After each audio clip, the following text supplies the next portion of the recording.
Okay, so I think we'll just make a start, if that's all right. These are all very welcome, and thank you all for coming out. Anyway, we're very excited to be here at the launch of the campaign for reopening the North West Rail Corridor. It's really important that we're here today, and that's why it's so good that so many of you have turned out, because the dream that's there can only be achieved from people power and from joined up thinking and people connecting in different parts of the country. As a woman who has roots in Tyrone myself, I'm extra proud of the Fermanagh and Omagh District Council for giving the highest number of responses to the All Ireland Rail Review earlier in the year. So it shows that already there's a real passion, there's a real interest in rail. Omagh is very much in need of a railway hub, there's no doubt about that. It has a strong, rich railway heritage. Those who don't know, the railway station was just to the left-hand side of the station centre is now, and that whole road there now with A5, the Great Northern Road, aptly called, is named after the railway. And the terrible tragedy, of course, just happened further up there where the fold is on the right-hand side, and that is still part of the Omagh railway heritage. It's all very well trying to improve the very small bit of rail there is in the west of Northern Ireland, but we need more. We need more rails. So now we're really focusing on extending what we have, not just improving what we have. You don't have that sort of connection around here. You only notice it when you go to like Portrush or you go to Derry or somewhere like that. You don't have that connection at all. I know previously from the Strategic Rail Review that there had been widespread support for the return of rail to Tyrone, particularly to here, Omagh in the county town. It's not surprising that this council area submitted the biggest number of responses in terms of support for the return of the rail. We've been able to reopen stations in areas which are sparsely populated, which are crying out for transport links for the sake of economic development, for the sake of supporting the population. So people need to bear that in mind. It's not a mad thing to ask for. We have to believe it can happen, and if enough people get behind it, it will happen. Okay, so I think we'll just make a start, if that's all right. These are all very welcome, and thank you all for coming out on this rainy Tuesday evening. Wednesday evening. It's a Wednesday evening. Oh my goodness, losing the day. Anyway, we're very excited to be here at the launch of the campaign for reopening the North West Rail Corridor. It's really important that we're here today, and that's why it's so good that so many of you have turned out, because the dream that's there can only be achieved from people power and from joined up thinking and people connecting in different parts of the country. As a woman who has roots in Tyrone myself, I'm extra proud of the Fermanagh and Omagh District Council for giving the highest number of responses to the All Ireland Rail Review earlier in the year. So it shows that already there's a real passion, there's a real interest in rail, and there's a real commitment to achieving the dream. One is membership. So we are Into the West, and we're a membership organisation. And I suppose we're inviting all of you this evening to join up as members, either through signing in, or you can go onto our website and you can join up as members. And I suppose that gives us a muscle of people behind us to say there's so many people supporting us, and that counts for something. So we invite all of you to join up as members, stay in touch with the campaign, and be part of this exciting movement to bring back this rail corridor. We also have an online petition, and already the signatures have been coming in thick and fast. So I really encourage you again just to go onto our website and to click on that petition and to give us your support. So to introduce the speakers for the evening, we've got Steve Bradley, who's chair of Into the West. And he's been really spearheading this campaign and doing a huge amount of work just to get the energy of the campaign going and setting up all these meetings around the country. And then we also have Christopher Norton, who's joining us from Scotland from the Campaign for Borders Rail. Christopher successfully got 35 miles of rail reopened in 2015 through the rural border region of Scotland. So brilliant that we're connecting with other rail campaigns. And this dream will only be realised through connection, through solidarity, and through learning from other people. So we're delighted that you've come over, Christopher, so thank you very much for coming. Evening, Omagh. Fantastic to see so many of you out on what, as Grania said, is a really damp and miserable evening, but it's great to see so many of you here. Omagh obviously is a town with a great and rich heritage in rail, which I'll get somebody to say a few words about that in a wee second. But Omagh's already winning a prize. We're doing a tour around of various places. We were in Letterkenny last night. We were in Derry, Norton, Derry on Monday. As Grania said, we're in Donegal on Monday. Next week's Strabane on Thursday. And then we also plan to be in Enniskillen, in Sligo and in Portadown, probably in the new year by the time we get those venues in. You guys are probably excelling on two fronts. Firstly, you have the best AV setup. We did Nightmare in Letterkenny last night where we started late because they couldn't get it to work. So hats off to the team at Strule Arts Centre for it just being so simple in that regard. There we go. As if I magic. Hey, there we go. Fantastic. Phew. Sorry, buddy. That would have been classic if that had just gone horribly wrong with the sparks fly and stuff. And the second thing is, you are the earliest in turning up, I have to say. There were people here when we arrived, so, but I guess that again shows the passion for this issue and the concept of bringing rail back right through the heart of Tyrone and especially to Omagh. So before I say my bit, I just wanted to very quickly introduce you to Paddy Hunter in the corner there, who looks after Omagh Rail Heritage Society, I believe. Paddy, do you want to say a couple of words? Sure, yeah. Folks, I don't need to try and tell you all about the railway in Omagh, but I'll just go through a few dates that just some of you may not be aware of, so maybe newcomers to the town. London, Derry and Enniskillen Railway came to Omagh in 1852. A temporary station was set up to serve the town around 1863, and then it all sort of merged when the Donegal tunnel was open, and that came from Portadown, Donegal and Omagh, and made Omagh as a sort of a hub then.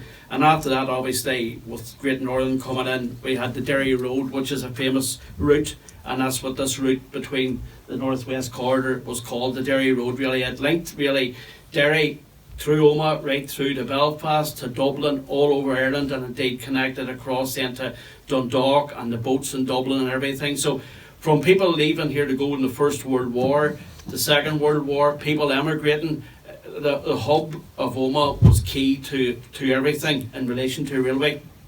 We had two stations in the town. A lot of people wouldn't be aware. I know I talked a few years ago about done a wee video about the terrible rail disaster here from 1950, and a guy met me and talked to me and said, I didn't even know there was a railway in Omagh.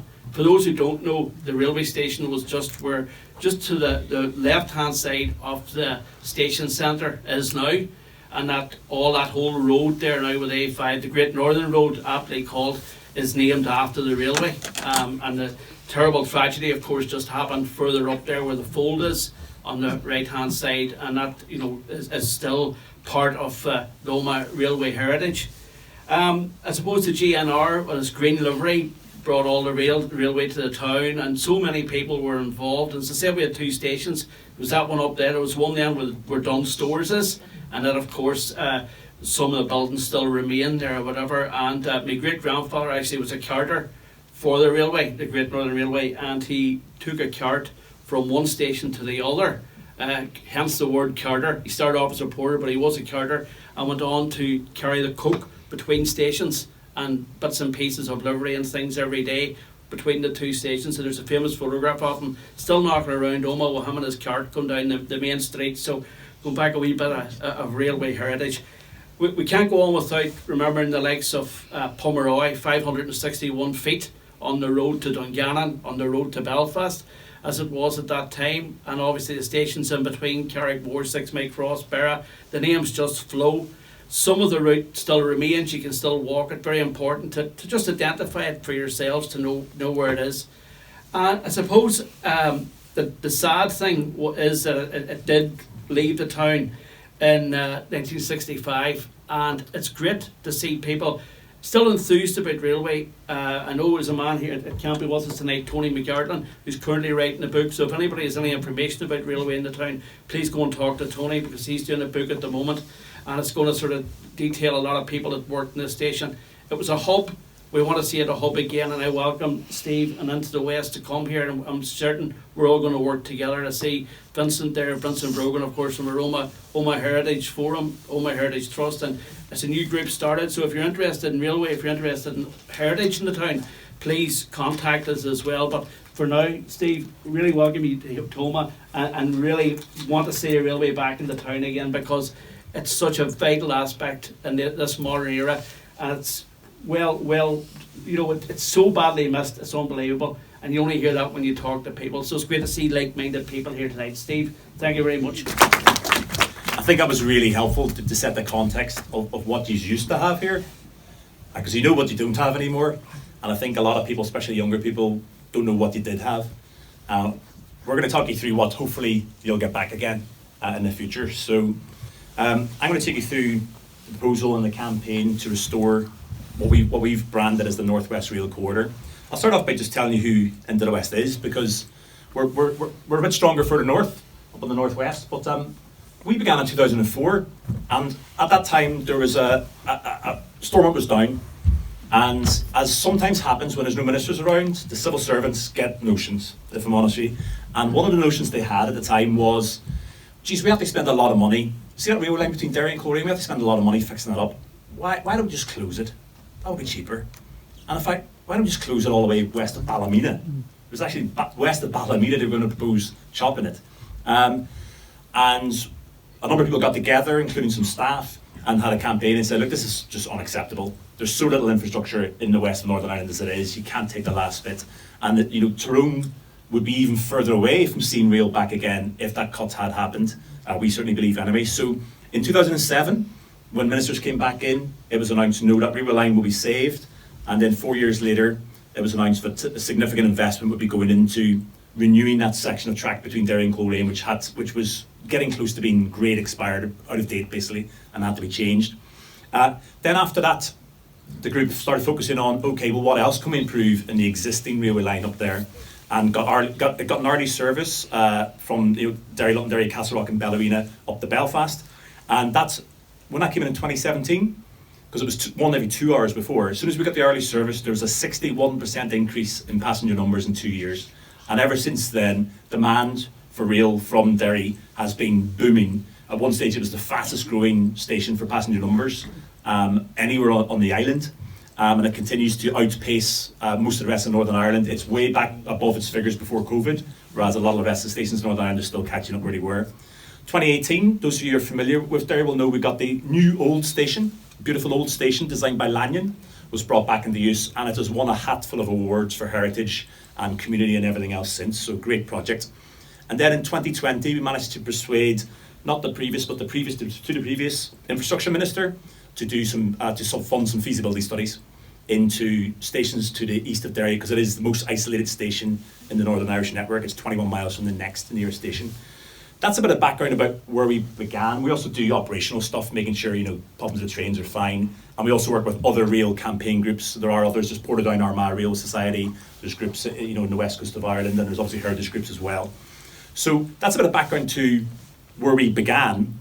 What we've been doing in recent years is, it's all very well trying to improve the very small bit of rail there is in the west of Northern Ireland, but we need more. We need more rail. So now we're really focusing on extending what we have, not just improving what we have.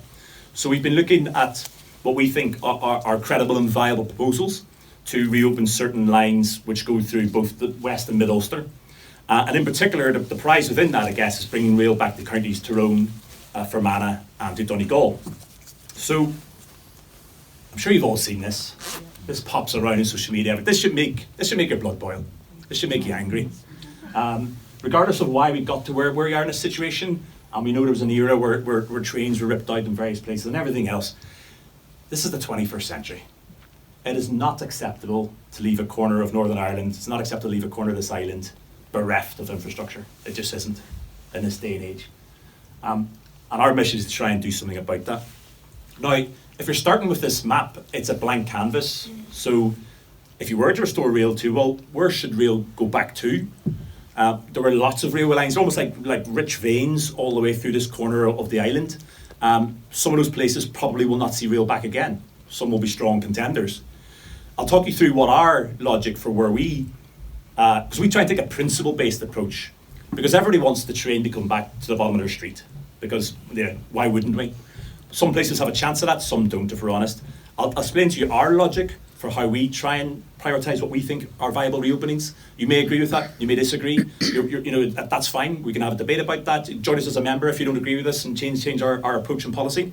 But this is what we submitted to the All Islands Rail Review Strategy earlier this year. So, just before I go on to that, this does also make your blood boil. There's 54 train stations in Northern Ireland, only 3 of them basically in the west. If you want to include all of County Derry, London Derry, there's 7, but the vast majority are in the east.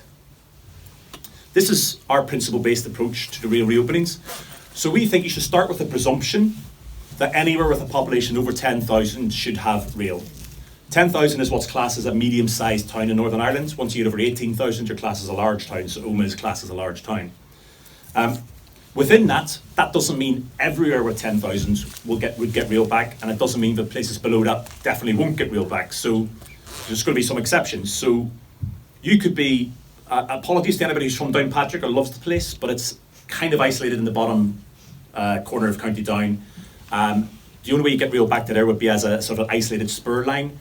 And for 11,000 people, that's complicated, it's costly. That's not to say it shouldn't happen, that's not to say it won't, but this is kind of the principle-based approach we're taking. If you're isolated out in the limb, it's going to be harder to win that argument for the money to bring rail back. On the other hand, you could be smaller than 10,000 and still see rail back. So if you're en route between 2 major destinations, so if we reopen the North West Rail Corridor, it's not just Omagh, Ulster or Dungannon and Tyrone that could see rail back. You could see some of the smaller settlements, whether it be Newtown Stewart, Siam Mills, some of the other places, you mentioned Pomeroy earlier on, some of the other places. There's a possibility they could come back as well. And also, if there's smaller places which have a lot of people in terms of being tourist destinations or university destinations, again, it's about, well, maybe it would be credible to look at restoring rail to there. And finally, there's 3 airports in Northern Ireland, there's 7 on the island. Not one is connected by rail. And that is just, it's embarrassing. It's just embarrassing. What makes it worse, as we know, the 3 airports in the north, 2 have a railway line literally, you can chuck a stone and hit a plane from the railway line, and then one other has it a mile away. We should really, in this day and age, be connecting up our infrastructure and making sure all of our airports are connected to rail.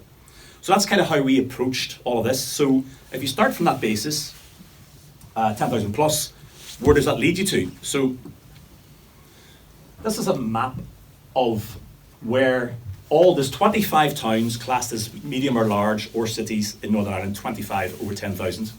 The population of Northern Ireland split roughly 2/3 live in the east, the 3 eastern counties, about 1/3 lives in the 3 western counties. If you look at this, in short, if you live in a medium or large town in the east, you will almost certainly have access to rail either in your town or within 5 miles. So for example, Newton Ards doesn't have rail, but it has it up the road 5 miles away in Bangor. If you live in the west, you will almost certainly not have access to rail. And some of the distances you have to go to get to rail from like Fermanagh and from Omagh are huge. And that's a problem. Another way of looking at it, so again you have the east and west split here. Green is the places that are medium or large towns and above that have rail. Red are the ones that are without. So as you can see, it's almost like polar opposite. 2 have it in the west, 2 don't have it in the east. So, because people will tell you there's not enough people in the west for rail, well, that's why we're looking at like for like medium and large sized towns and comparing like for like here. 88% of those population settlements, there's 17 of them in the east, only 2 don't have rail. Flip side of the 8 towns of that size in the west, only 2 do have rail. And then it becomes a bit worse if you look at sort of divided in a different way and you include Armagh, and then sort of if you tilt it slightly, I mean you can see there's literally one place on the left of that map that has access to rail and one place on the right that doesn't. So we do have a problem for how we spatially and connectively put together Northern Ireland. And that has real consequences. So one thing I'd really like to leave today with, rail is not about getting from A to B. It's not just about getting from A to B. It's about so many other things. It's about regional balance, ensuring that Northern Ireland works and that everything isn't just in Belfast. That we can have viable, vibrant communities all over Northern Ireland where people can and do want to live. It's about jobs. We know that people and jobs are more likely to gravitate to places where infrastructure is good than they are to places where it's less good. That's just common sense. The second point, high car dependency. I'm going to show you some really interesting stats in a second about that, and I'm sure some will surprise you. But there's 2 concepts within this. If you live somewhere where pretty much you need a car, either to get to education for your family, to get to your work, to get to hospital, to see relatives, if you're in that situation but you can't really afford to run a car because it's not cheap and it's got worse with the price of fuel recently, that's something called forced car ownership, where you have to have a car to do the basics but you can't really afford it, and that creates what's called car-related economic stress. And you hear about the phrase fuel poverty. That's when people are spending 10% of all their income on fuel. There's also something called transport poverty, where 10% of your income has been spent just to get around. And that shortens people's opportunities, because they're like, no, we can't do this because we have to keep the car on the road, we have to pay the tax, we have to fill the tank. So they socialise less, they go out less, they give less money for their family. And it really does shrink down people's opportunities, that whole issue of car-related economic stress. So people think cars are about freedom, and for a lot of people it is. But there's also some people who have a vehicle who can't afford it, but there's no viable alternative, and they need it on the basis of where they live and where they need to get to. There's also a social justice angle. I'll come on to this in a wee second again, but in large parts of the West, a third of households do not have access to a vehicle.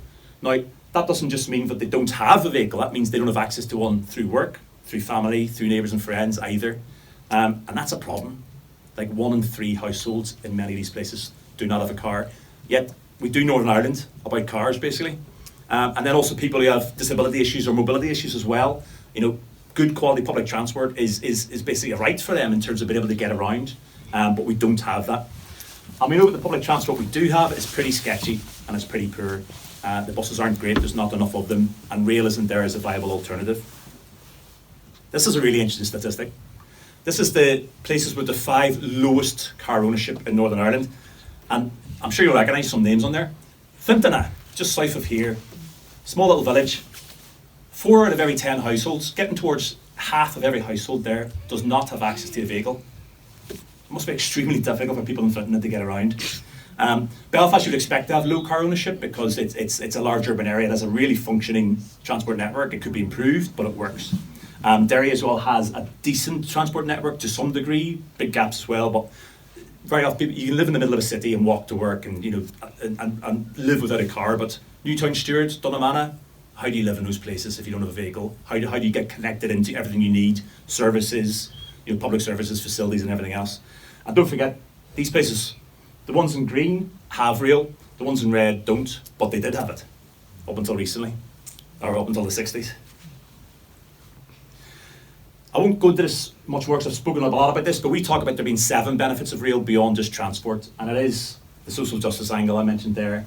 Tourism, people, the main entry point for tourists to come to this island will be Dublin if they're coming internationally, and if they're coming from Britain and elsewhere in Europe, often it'll be Belfast. If you land in Dublin and you want to come up to Tyrone and you don't want to hire a car, how do you do it? They're not going to, especially Americans, they're not going to sit on buses and go around every country road for hours. They're just not going to come, and that makes sense. Civic status, there's a place almost a county town. It's an important town in Northern Ireland. There's certain things you expect it to have. You expect it to have decent infrastructure and access to rail. Obviously, climate change is a big issue. We know if we want people to use their vehicles less, there has to be another option for them. There has to be another way to get around. And quality of life, less vehicles, more public transport just means, nicer journeys, easier commutes, less congestion on the roads, cleaner air. This is what we're asking for. This is a sort of a spaghetti of colours, if you like, of the different routes which we're saying should be reopened in Mid and West Ulster. There's a lot on there, so I'll just give you the verbal rundown in each of them. The red one is the one we're talking about tonight, and that's in many ways the cornerstone for a lot of the other reopenings. That's the North West Rail Corridor. So, because we're asking for basically 7 bits of rail to be brought back, we ourselves thought we should really prioritise within them. And again, you may or may not agree with the priorities we've adopted, but we think the first priority, we think this is pretty much the most important rail opening on the island, and I appreciate a lot of campaigns may not agree with that, but we think because it covers so many counties and towns and people, that's very important. So we give that our A priority, the North West Rail Corridor, and that's why it's our lead campaign. But we also think, we should also get our stations back on. We think Limavady, for people who know it, it's ridiculous. The rail line runs within a few miles of Limavady, a town of 13,000 people, but they're completely disconnected from that rail services. And then Enniskillen Link, once you bring rail back to Omagh, it then becomes possible to bring rail back to Fermanagh. But until you get rail back to Omagh, that's kind of like the gateway to drop down to Enniskillen if you want to see rail return there. So anybody who wants rail back in Fermanagh, I would argue should be pushing for the North West Rail Corridor as a first step in that. The Western Rail Corridor is the idea of there's a proposal to have a rail corridor going all the way up the west of the Republic, up as far as Sligo, and then our feeling is that should then be continued up through Donegal, and also via Enniskillen, up as far as Derry, Londonderry as well. And then the Mid-Ulster Connector, which would be a loop of rail, you can see it in orange there around Cookstown, Magherafelt and Randallstown. Cookstown's over 10,000 people, Magherafelt will probably get there in the next 5 to 10 years. Mid-Ulster is a fast-growing area, as I'm sure you know, in terms of population. So that's our full set of asks, and our campaign, which we're doing the Omagh launch about today, is the North West Rail Corridor. So what is that? It's basically taking bits of two different lines which used to exist. The Derry Road, as Paddy mentioned, as it was called, we avoid that as a misnomer now, because as soon as you say Derry Road, everything should talk about a road, and it's just confusing. So that's why we've gone for the North West Rail Corridor instead, because it does what it says on the tin. But also, so that's shown 65. And then also the line which used to exist running from Derry into County Donegal to Letterkenny, shut in 57. So we're proposing that they should be combined as a single corridor, as a single line, which would at the one end it would take you from Letterkenny through all these towns, right through the heart of Tyrone, down as far as Portadown, where the trains would either continue on up north to Belfast or on down south to Dublin. So that's the line on its own. And as you can see, it would really link the three main towns in Tyrone together. It would be a spine of connectivity running right down the middle of the county. Now, these are indicative times. This is what we think you could expect in terms of times if you got on a train in Omagh and you wanted to get off in Portadown, Belfast or Dublin. If this doesn't happen, do not knock on my door in 20 years' time and say it took you 2.5 hours to get to Dublin and you want your 20 minutes back. But this is just to put some meat on the bones in terms of times, what we think. But it should be feasible to get on a train in Omagh and get to Belfast in less than an hour and a half. Distance-wise, it should be. Depends if there's stops added in between or anything like that, but we think that's feasible. And if you're going as far as Dublin, you should be able to do it in not much over 2 hours. If you want to see that in more detail, there's a new newspaper article at the front which has it blown up so you can have a proper look at it. So we talked about some of these benefits about the fact that rail isn't just about getting from A to B. We talked about regional balance, reducing car dependency. The foundation for further reopenings, once you get that North West Rail Corridor reopened, it then becomes possible to return rail down towards Enniskillen and Fermanagh, and it then becomes possible to take rail up from Dungannon towards Cookstown, and potentially in the future that loop around Lough Neagh, where you could link up with the A6 and try and get some roads up, try and get some vehicles off the A6 road, so you're not pushing so much traffic into Belfast. Belfast is one of the most congested cities in the UK, even though it's only the 15th biggest. It has a very high level of car dependency, and it's only going to get worse. Rail freight, we won't talk much about that, but we're keen to stress this is not just about moving people, it's about also moving freight. You have some big industry in the Mid-Ulster region, for example. We're making really heavy machinery and shipping it all around the world. Wouldn't it be great if some of that could be done through ports and put onto rail rather than having large lorries moving around? So that's the Mid-Ulster connector. And then a loop of rail around Northern Ireland, just to sort of seed you with an idea. Cheesily, people love giving lines names. You don't just say it's the line from X to Y. It has to have like a colourful name. Sorry, that's the blue are the sort of stepping stones you could do off of the North West Rail Corridor once it's reopened. So the Heart of Ulster line. Once you reopen Derry Portadown, you effectively have a loop of rail which goes around the middle of Northern Ireland, and the level of connectivity that would give you. Everything else on this island in rail is in and out of the main cities. It's in and out of Belfast, it's in and out of Dublin. Everything. This would be very different. It would link together 5 of the 6 counties in the north. It would link together over half of its biggest towns, so 14 of those places with over 10,000 people. And it would link together 42% of Northern Ireland's population in one rail loop, and that's over 800,000 people. This is how it would look. Handily, it's a wee bit like a heart. I'd maybe see a doctor if your heart looks like that, but it gives you an idea of what we're looking at.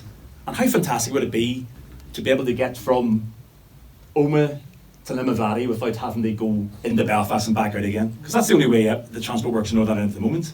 We don't have connections any other direction apart from in and out of Belfast. If you were a student in Omagh, you were going to university in either Derry, Londonderry or Coleraine, jump on the train, dead easy. You don't have to go all the way around to Belfast and on a bus and wait for changes and stuff like that to do it. So the level of connectivity it would give would be fantastic. So, just to talk a wee bit more nuts and bolts, these are some of the key considerations of how all this would work. Where's the train going to run? Is it going to run at the bottom of my street? Is it going to go through my land? What we do, again, we're taking a principle-based approach. Most of us aren't. Chris at the back actually is a rail engineer who's involved in our group, but the rest of us are just keen advocates of rail. It will never be our decision where a railway line runs, because we're not that important, and that'll be left to clever people and surveyors and engineers and everything else. So we stick to principles. We say there should be a rail connection in, through and on from Omagh. There should be rail back in Strabane, in Letterkenny and Dungannon. And we won't say where that should go because it'll never be our decision. We just want the politicians to accept that principle, and then they can worry about exactly where it goes. So we take that principle-based approach. What about additional stops? I mentioned earlier, if you have a line coming down, where else could it go? There's some places, so between Strabane and Derry, new buildings, Sion Mills, Newtown Stewart, for example. Coming down more towards Omagh, could Pomeroy get its rail back? Donegal, 6 miles across. Moy, going a bit further south towards Dungannon. All possibilities. The more stops you add, the slower trains get. That's the one consideration. But what we would advocate for would be two things. Firstly, ideally double tracking the lines so lines can pass each other. Most of Northern Ireland's rails are single track, and that has real capacity problems because trains in different directions can't pass. And then the second thing, as well, he says completely losing train of thought where he was. Oh yes, yeah, the electrification of the line. Actually, sorry. The trains in Northern Ireland are currently diesel. We need to get onto electrification because that's the way the world's moving. We don't want dirty diesel trains. We're going to have to do it anyway. If this is a new line going in, it should be done electrified from the start in terms of the rolling stock and also the line itself. Oh yes, and another thing was how you also deal with extra stops is you alternate services. So you would have a fast and a slow. So an express stops and an all stops. So you might get a train like 1 hour, which will just whiz you down through the main towns on that route, and then half an hour later, the one which will stop at Sion Mills, Pomeroy, the local stops as well. So everybody gets served and everybody feels, they get something out of this. Cost. Lots of people will tell you this will cost a fortune, and do you know what? It will. But that's just the way it is. Big infrastructure costs big money. You cannot do this on the cheap. There's no way you can do stuff like this on the cheap. And we shouldn't shy away from that. We're not afraid to spend money on other things when they need to happen. So anytime anybody says that to you as if it's a revelation, just say, well, yeah, of course, yeah. That doesn't mean we shouldn't do it. We need to plan for it and do it right, but we need to consider that. But what's important within that, roughly, mile per mile, new rail is about half the cost of new road, and by new road we mean dual carriageway or motorway. So it's significantly cheaper to put in rail than it is to put in motorway. Now that's not to make an argument for or against other forms of transport, but you don't hear so often people complaining about the cost of roads having work done, but as soon as you mention rail, they're like, oh, that'll cost a lot. So it's important to bear in mind. Who could pay for this? There's a number of different ways. The UK government last year published something called the Union Connectivity Review. It looked at basically what needed to be done in transport across the 4 constituent parts of the UK. It specifically pointed out the northwest and the west of Northern Ireland as being badly served. And it also said Enniskillen in particular, it said it's got a big tourism industry and it's ridiculous it doesn't have rail. So that was the UK government's own report has said something should be done in this part of the UK about transport. So we need to start holding them to that. And in terms of saying, well, you agree something needs to be done, Northern Ireland on its own doesn't have the money to do it, so Westminster needs to start funding some of this in the great levelling up strategy we hear so much about. The down south, the south is kind of back to being awash with money again, like it was in the Celtic Tiger era. They spent all their money in the Celtic Tiger era on roads. There's a feeling now they're actually going to spend quite a bit on rail. So they've already announced they have a project out to tender to connect Limerick City up to the Shannon Port. And they're opening up new stops all around Limerick City. Cork City's getting the same thing as well. They're really investing. 35 billion over the next 20 years has been spent on infrastructure in the south, and most not on roads. So with this Northwest Rail Corridor, firstly it connects up Letterkenny, which is in the south, so obviously they would pay for that. But also, just like the argument for the A5 road, is the only way you can connect Letterkenny and that bit of Donegal to Dublin is through the north. It's the same for rail. And if they're prepared to contribute some money towards the cost of the road through the north to connect up Donegal, they should, in our view, do the same when it comes to the rail as well.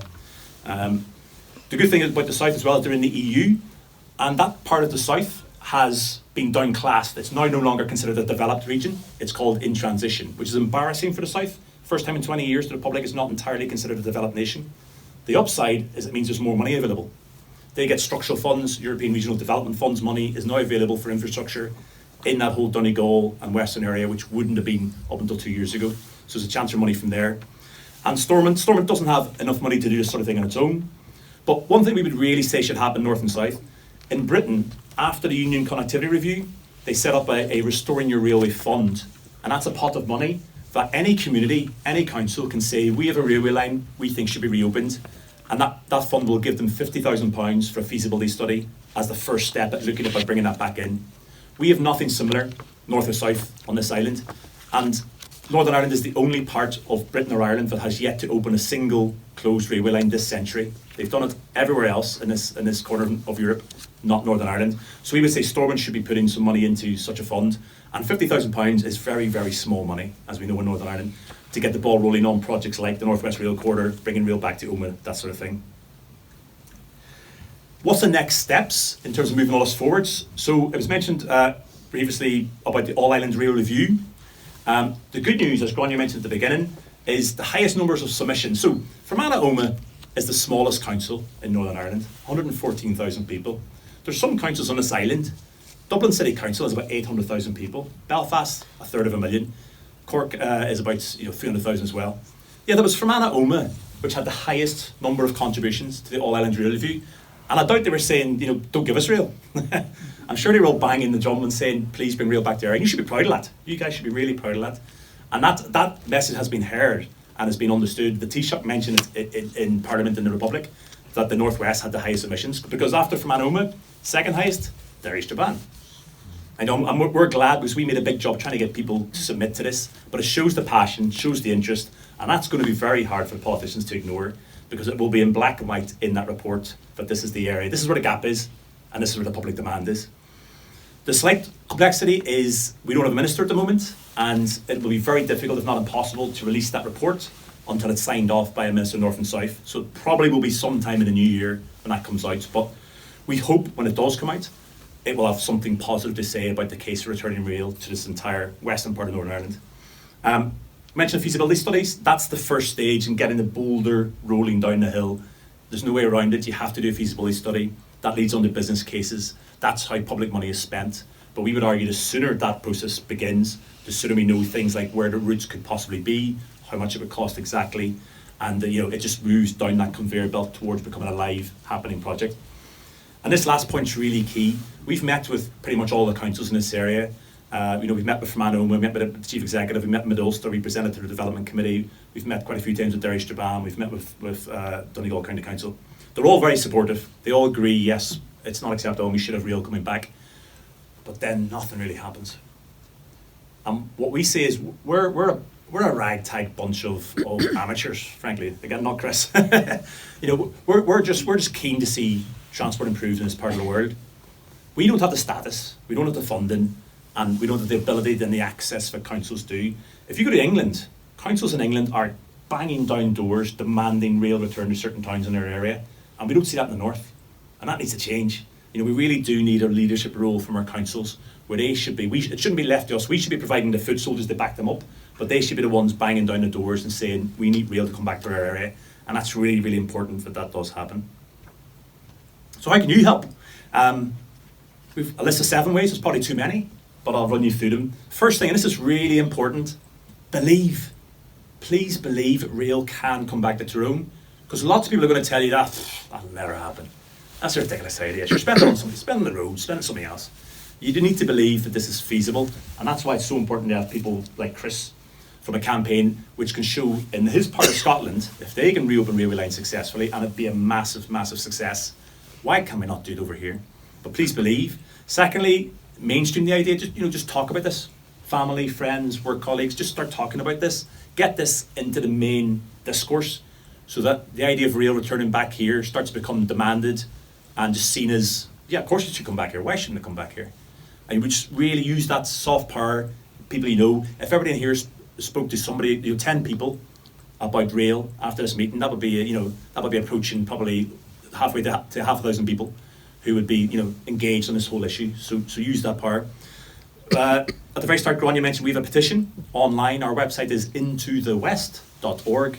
So do go on there, sign our petition, and that again helps show, because it will be a political decision to open these railway lines. If it's left to civil servants, if it's left to spreadsheets, it will not happen.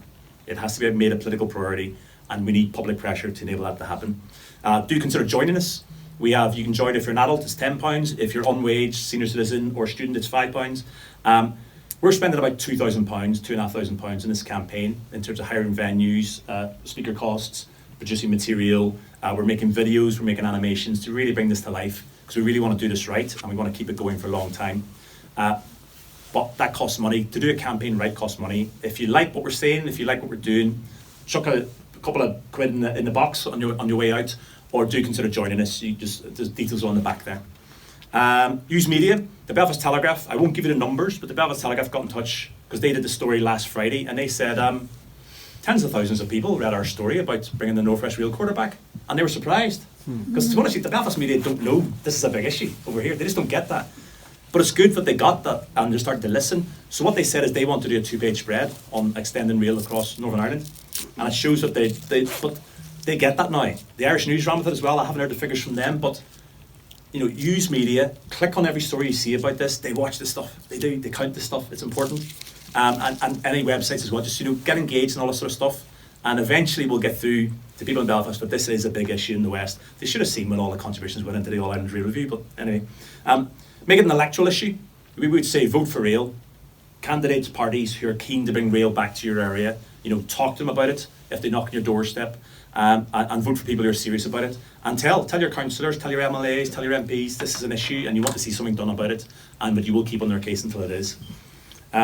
Use the rail that exists. Kind of hard in Tyrone, I get that. Portadown is not far away, Derry, London is not far away. But where the rail does exist, and if you can use it, please do.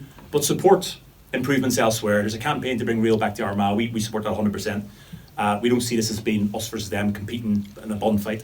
Any improvement to rail anywhere helps it all because it's a network. And once we get rail back to Tyrone, it will be good if it's back in Armagh and back in other places as well.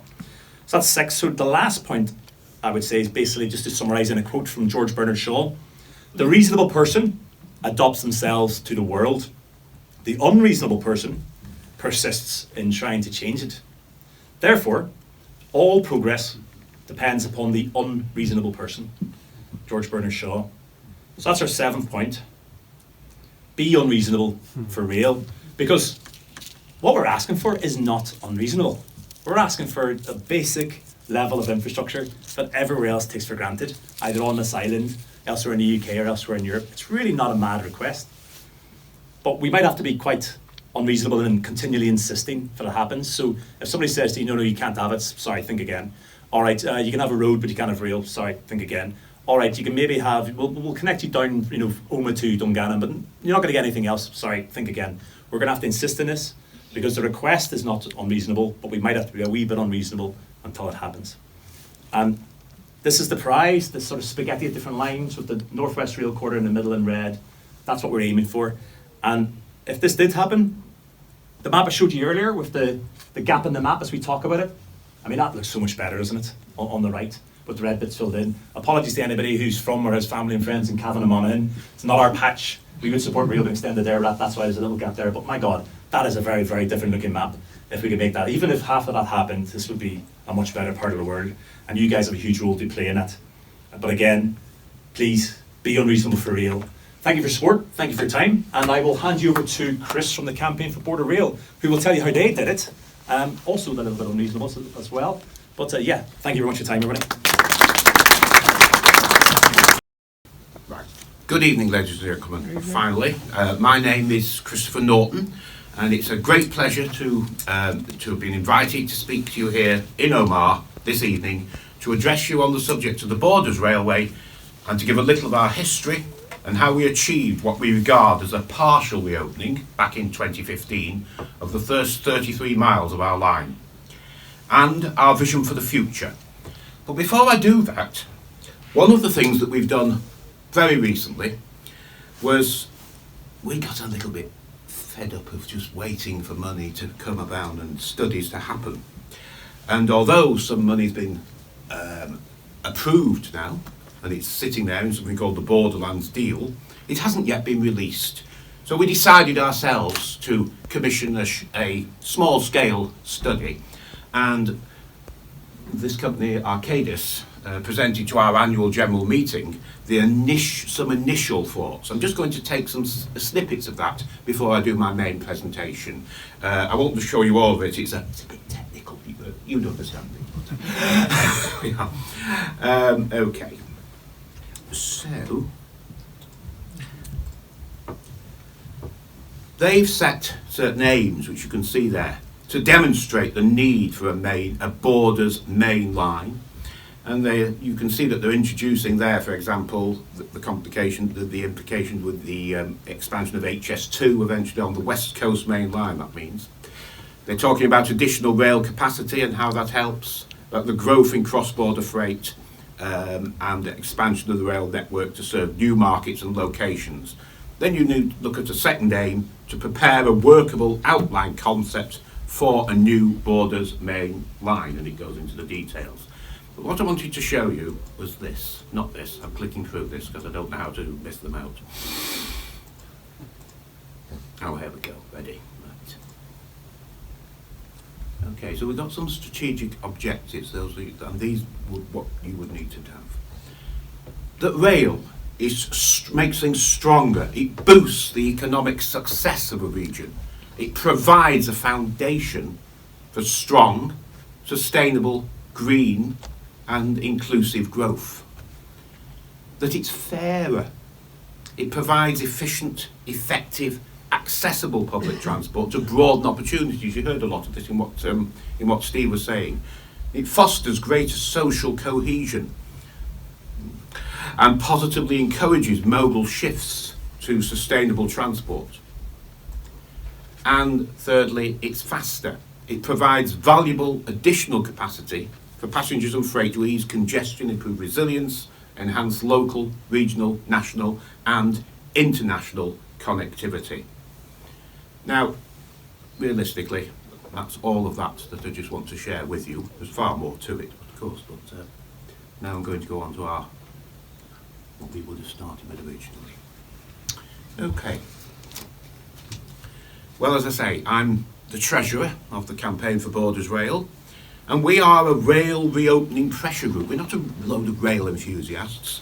We're a rail reopening pressure group, just like Into the West, focusing on economic regeneration of an area which is very rural. Watch some of the pictures as you go through, you'll see what I mean.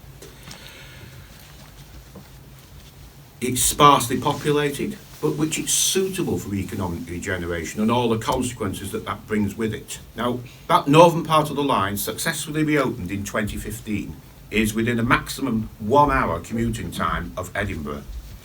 The as yet unreopened line, which is what we're working on now, is one where the focus will be different in terms of providing a fourth cross-border route between England and Scotland. I have to put these on the floor, I think. Opportunities, we now have 1,100 members, but now they're a mix of people who see the benefits of rail. They see the benefits of a line. Yes, some are rail enthusiasts, some are exiled in other parts of England, Wales and Northern Ireland, along with a few who live in other parts of the world, but they recognise the benefits.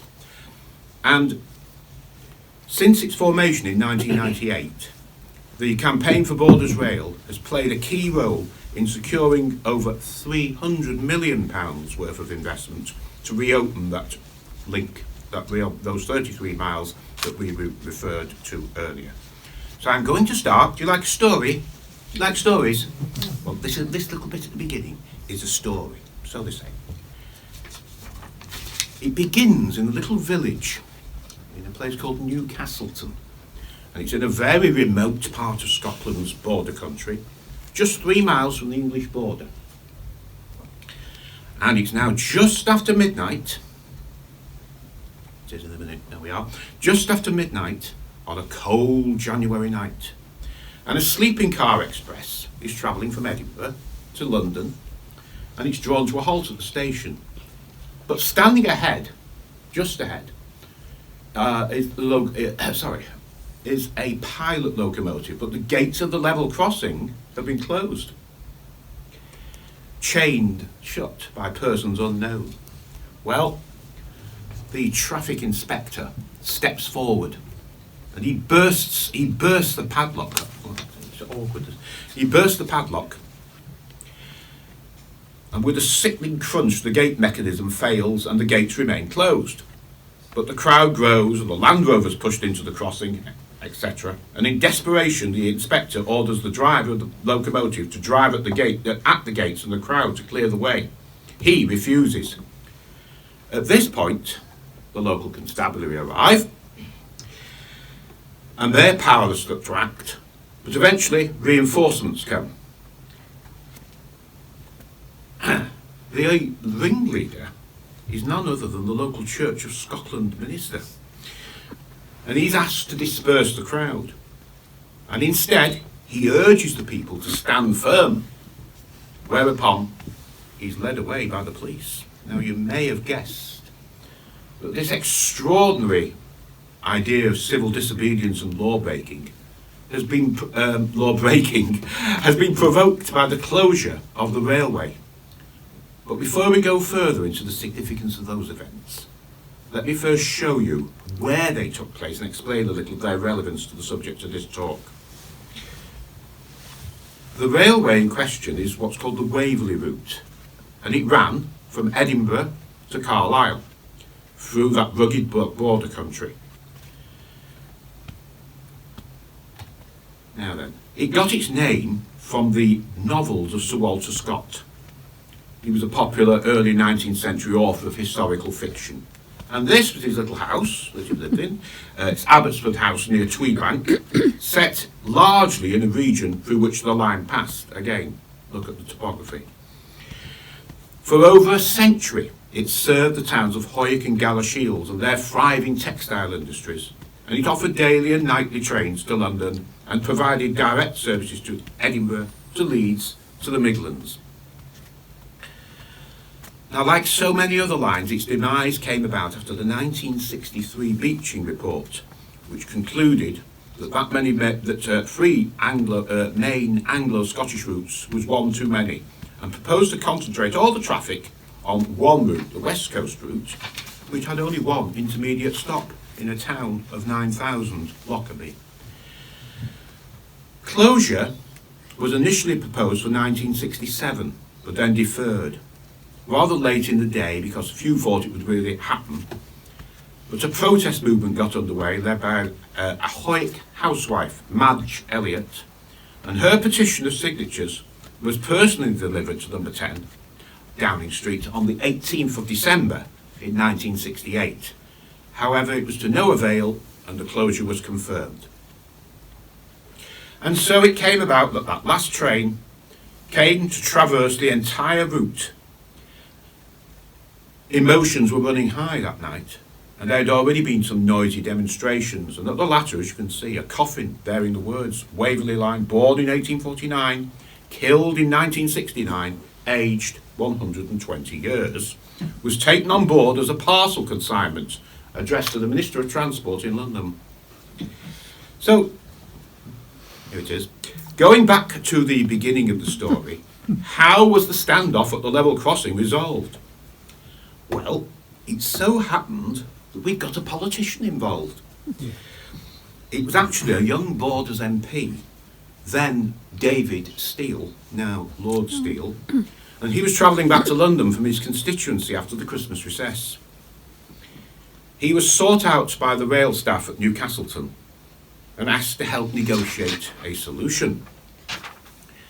He addressed the crowd from the steps of the footbridge and succeeded in persuading them to clear the line on condition that the Church of Scotland minister was released without charge. And after around 2 hours, the train was able to proceed on its way, and the last act of the Waverley route was over. Now, the events of that cold January night may have marked the end of the story, but for many, they'd come to represent the start of another. Whatever it was, in that moment, a spark had been kindled, although nobody knew it at the time. And that spark, that spark would lie dormant for many years, hardly there at all. But, jump forward now to 2015, and that spark, which is so nearly extinguished by time and bitter struggle, finally burst into life at 8:45 on a Sunday morning in September of 2015 when the first public passenger service on New Borders Railway had left the Tweedbank terminus near Galashiels for Edinburgh. And then later that week, on the 9th of September, the first 33 miles of the borderline was reopened by Her late Majesty Queen Elizabeth II. And we had another good fortune here. It was a day of huge significance to the people of the borders, but also to Her Majesty, because it was the day that she became the longest serving monarch. The national and international media all wanted to be there. We got tremendous coverage from it. Always look for publicity. We now need to consider what we can learn from what happened to in the Scottish borders in support of other rail openings. With hindsight, this route, the Waverley route, was often seen as one of Beeching era's worst cuts. And whilst others seemed less viable and won repleves, the Waverley route's closure was ruthlessly executed, leaving Hoyk and Galashiels further from a railway station than any other towns of their size. And there was therefore a sense of grievance. And that grievance helped add to that perception of injustice, at unfair treatment. It never went away. Because of that, people felt as though they wanted to move things forward. The third reason is that the closure represents a major failure of planning and governance. Because you see, just as the Department of Transport was intent on pursuing its rail closure programme, the Scottish Office was bringing forward plans for urban expansion and new towns in the area. Lack of joined up thinking. Would you heard of that anywhere at all? Lack of joined up thinking. It really highlighted the weaknesses of an over-centralised transport policy, and it was a spur to the movement towards Scottish devolution. It was no coincidence, therefore, that one of the early initiatives of the new Scottish Parliament was to begin the process that would lead to the return of the railway to the borders. And it's fitting, one of the strongest campaigners for devolution was the first presiding officer of the new Parliament, conducting early debates on its reinstatement, and that was David, now Lord Steele, who would intervene in those dramatic events 30 years previously. But the story of how the line came to be reinstated is too long and complex to cover in detail, but it's a story of individual initiative and grassroots action as it is of political leadership. It begins in 1992 when an architect in the borders by the name of Simon Longland decided to undertake a survey to see what remained of the former railway. Now that's important.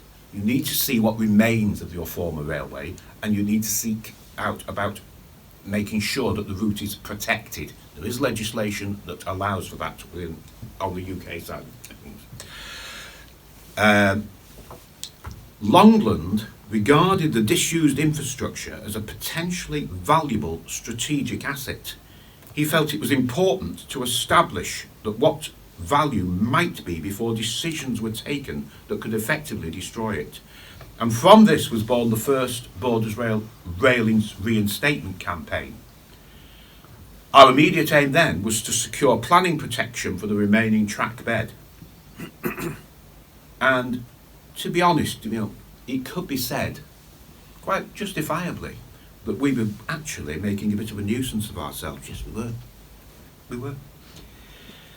We were asking difficult, probing questions, not taking no for an answer.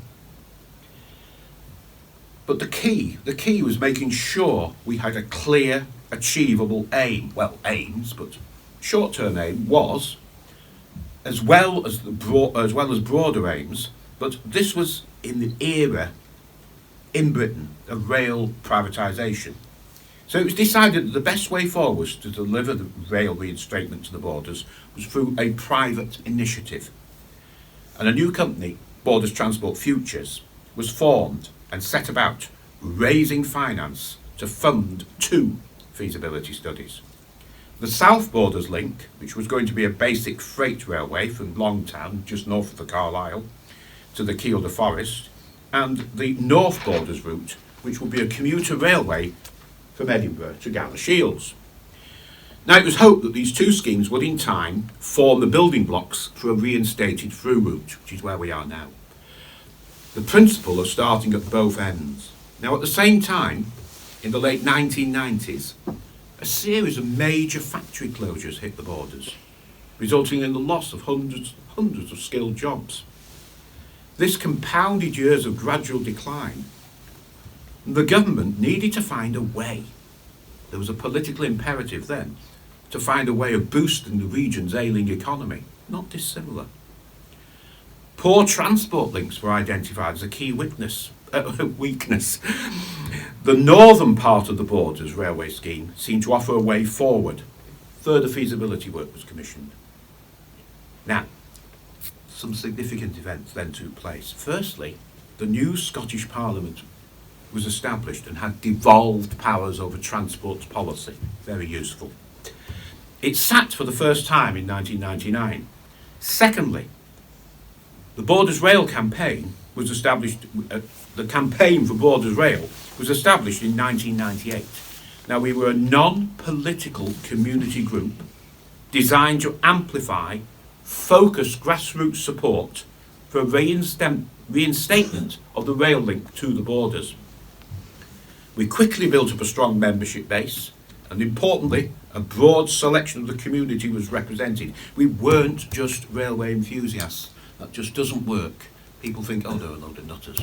It has to be a complete, broad selection, broad cross-section of the public. We unashamedly noted that there was a political imperative for the new Parliament in Edinburgh to be seen to doing something. And we took the opportunity of telling them what that was. You see, politicians have to be convinced that there's a real demand for a scheme. We hope to deliver that with a petition of signatures, just as you're doing here, and in due course, a bill's brought before the Scottish Parliament, and we were crucial in winning over the doubters in the face of an apparently weak business case. The process was all rather slow, as you might expect, but eventually the Waverley Railway Scotland Act was passed, and after that it was relatively straight, plain sailing, with contractors making excellent progress towards the physical completion of the line in the spring of 2015. And several months of testing and driver training followed before the commencement of services on the 6th of September, and the official opening 3 days later, which saw a special train, here it is,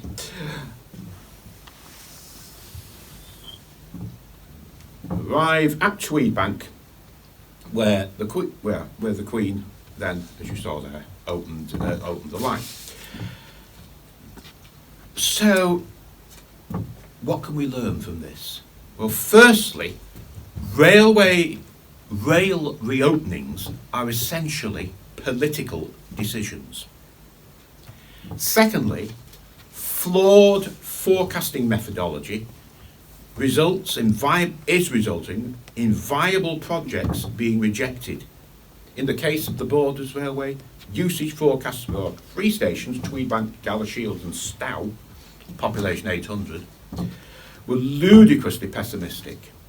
Less than 3 passengers per train on average at one point.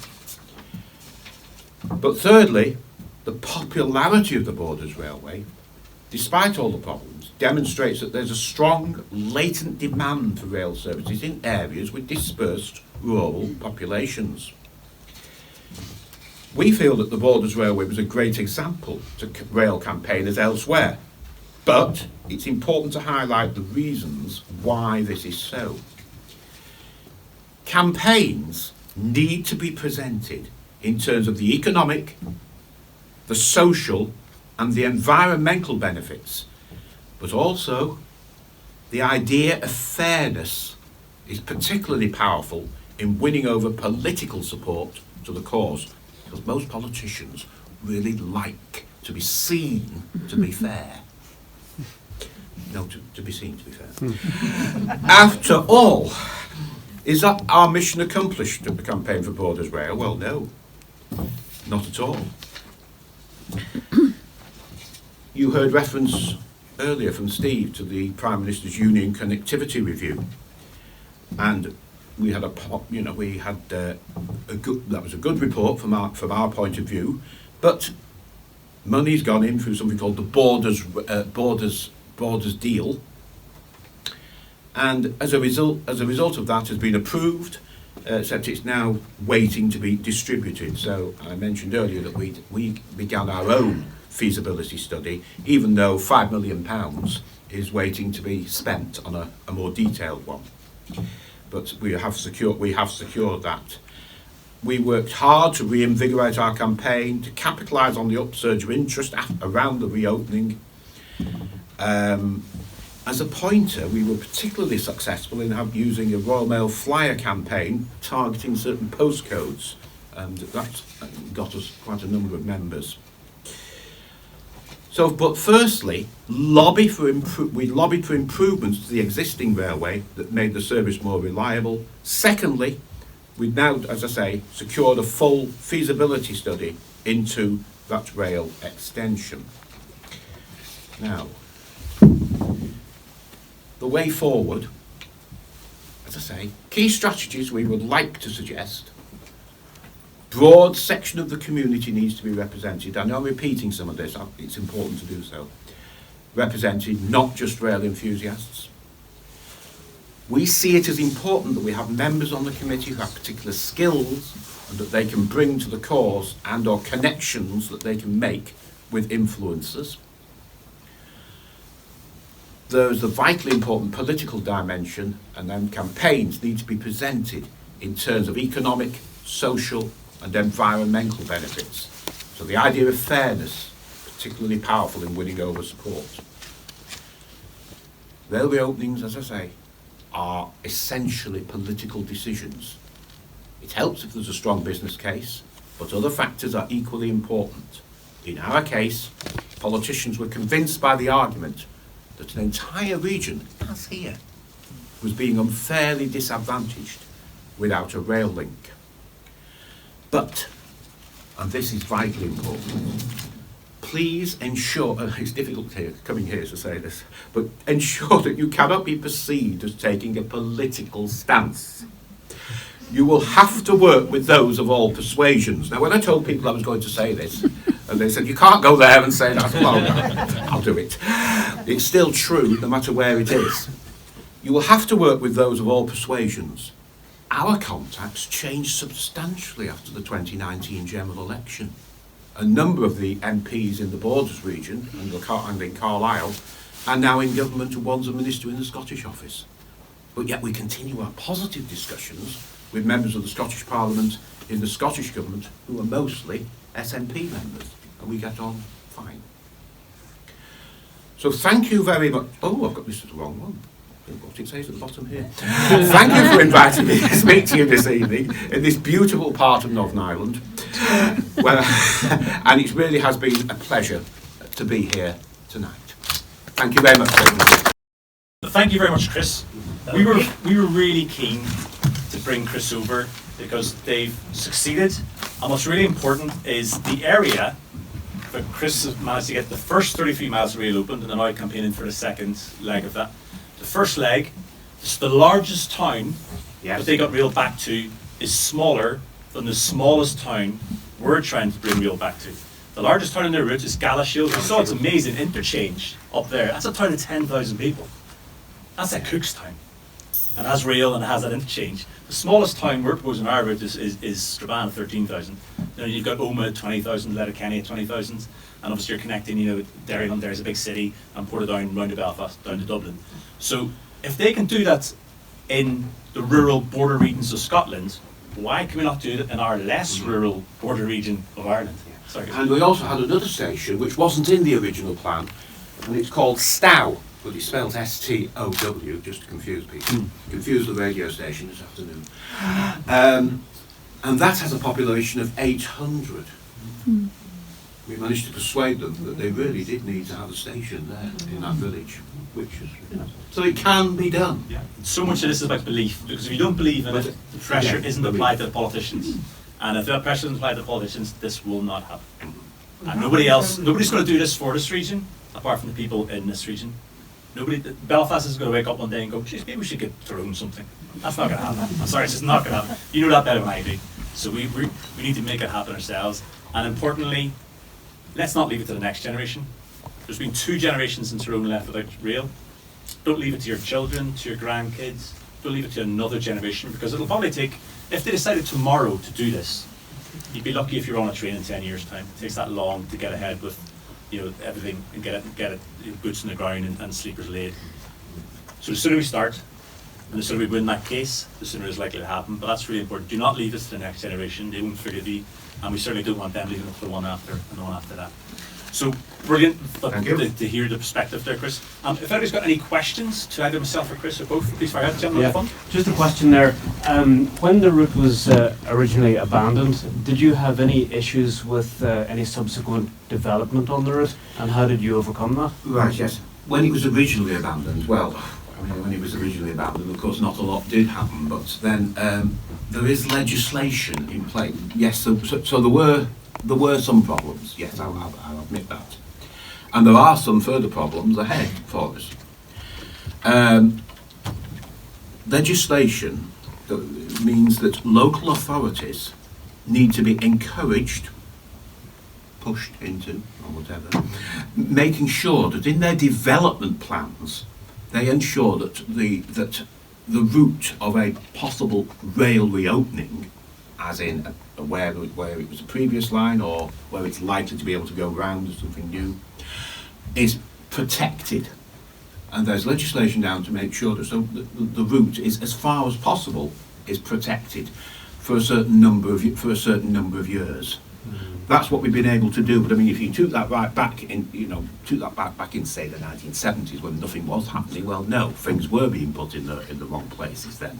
So, but this is where it's important to have that link with local authorities, because they are the ones that have the powers for that. We have a tremendous relationship with the Scottish Borders Council, who cover most of virtually all of the existing line at the moment.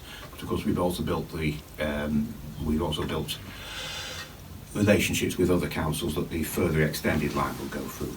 Could we be facing issues then, because there's been a lot of redevelopment, including around this local area, where roads have been prioritised and built over the railway infrastructure, and not only infrastructure projects, but also private buildings and so on. There is often a misconception when people talk about reopening a line. The majority of people will actually think, oh yes, that used to go down. If they're elderly, they'll know, that used to go that way, so it will now go this way. If I've gone further into that study, which we've had from Arcadius, they've come forward to us, for example, with 2 or 3 different routes. So when you reopen something, you reopen it in a way that takes account of any problems. You reopen it in a way that might make it better than it was before, better alignment, etc., and also adjust it to the needs of where the population is now. Steve was mentioning to me about the line in Newry, which obviously the station in Newry, which you will know more about, and Steve could just explain that. Newry station is basically the old Bestbrook station, and it's about 2 miles on the edge of Newry, but it feels further, and it's very disconnected from the town. And ideally, rail needs to be as close to town centres as possible. It needs to be really at the heart. Now, given what's happened in terms of stuff that's being built in the meantime, that may be tricky. That's why we stick to the principle. The principle is rail connectivity should come back to Omagh. Other people can worry about where that goes, but we've been pushing, but it should be as close to the centre as possible. And wherever it does get built, we would also suggest then afterwards with the council and other bodies, basically look to develop the town in and around the railway station, so that even if it felt a little bit on the edge of town when it reopened, after a few decades, it would feel much more central, because rather than be building at the other end of Omagh, focus services, housing, employment as close to the railway station as you can, so it basically becomes more of a centre. But And Chris is absolutely right. If people think exactly the old route would be reopened, that's extremely unlikely for a number of reasons. Partly because some of it is no longer usable. Partly because what happened in the 1800s, trains went slower and could take bends. You want to get rid of lots of those. Just like now, if a road is, if the A5 is dualled, they won't just take the existing road and double it. A lot of it will be offline, completely new sections of roads, and rail will be basically the same. So yes, there are issues with the track bed is occupied by other things in certain places, but that's not the end of the world. There's other ways we can get real connectivity back to Omagh. So see this gentleman here, and then the lady behind. Have you lobbied any of the council, as you suggested, to protect the possible areas where the railway lines may go through? Have you actually done any lobbying for that? Yeah. So in 2015 there was legislation passed in Northern Ireland. There's a couple of different pieces of legislation at the sort of at a Northern Ireland wide level, which place an onus upon councils to protect former rail routes which have a reasonable chance of coming back into use. Now the debate is around what is a reasonable chance of coming back into use, but there is an onus upon councils to do that. It doesn't always happen. We had a problem right in the middle of Derry at Craigavon Bridge, if you know it, which is where the old railway line, which actually used to come down to Strabane and then on down here. A housing association applied to build a block of flats on that and was refused by the council. But the council didn't raise the former track, the fact that it was bang on a track bed, in their objection. So the housing association took it to appeal and won their appeal.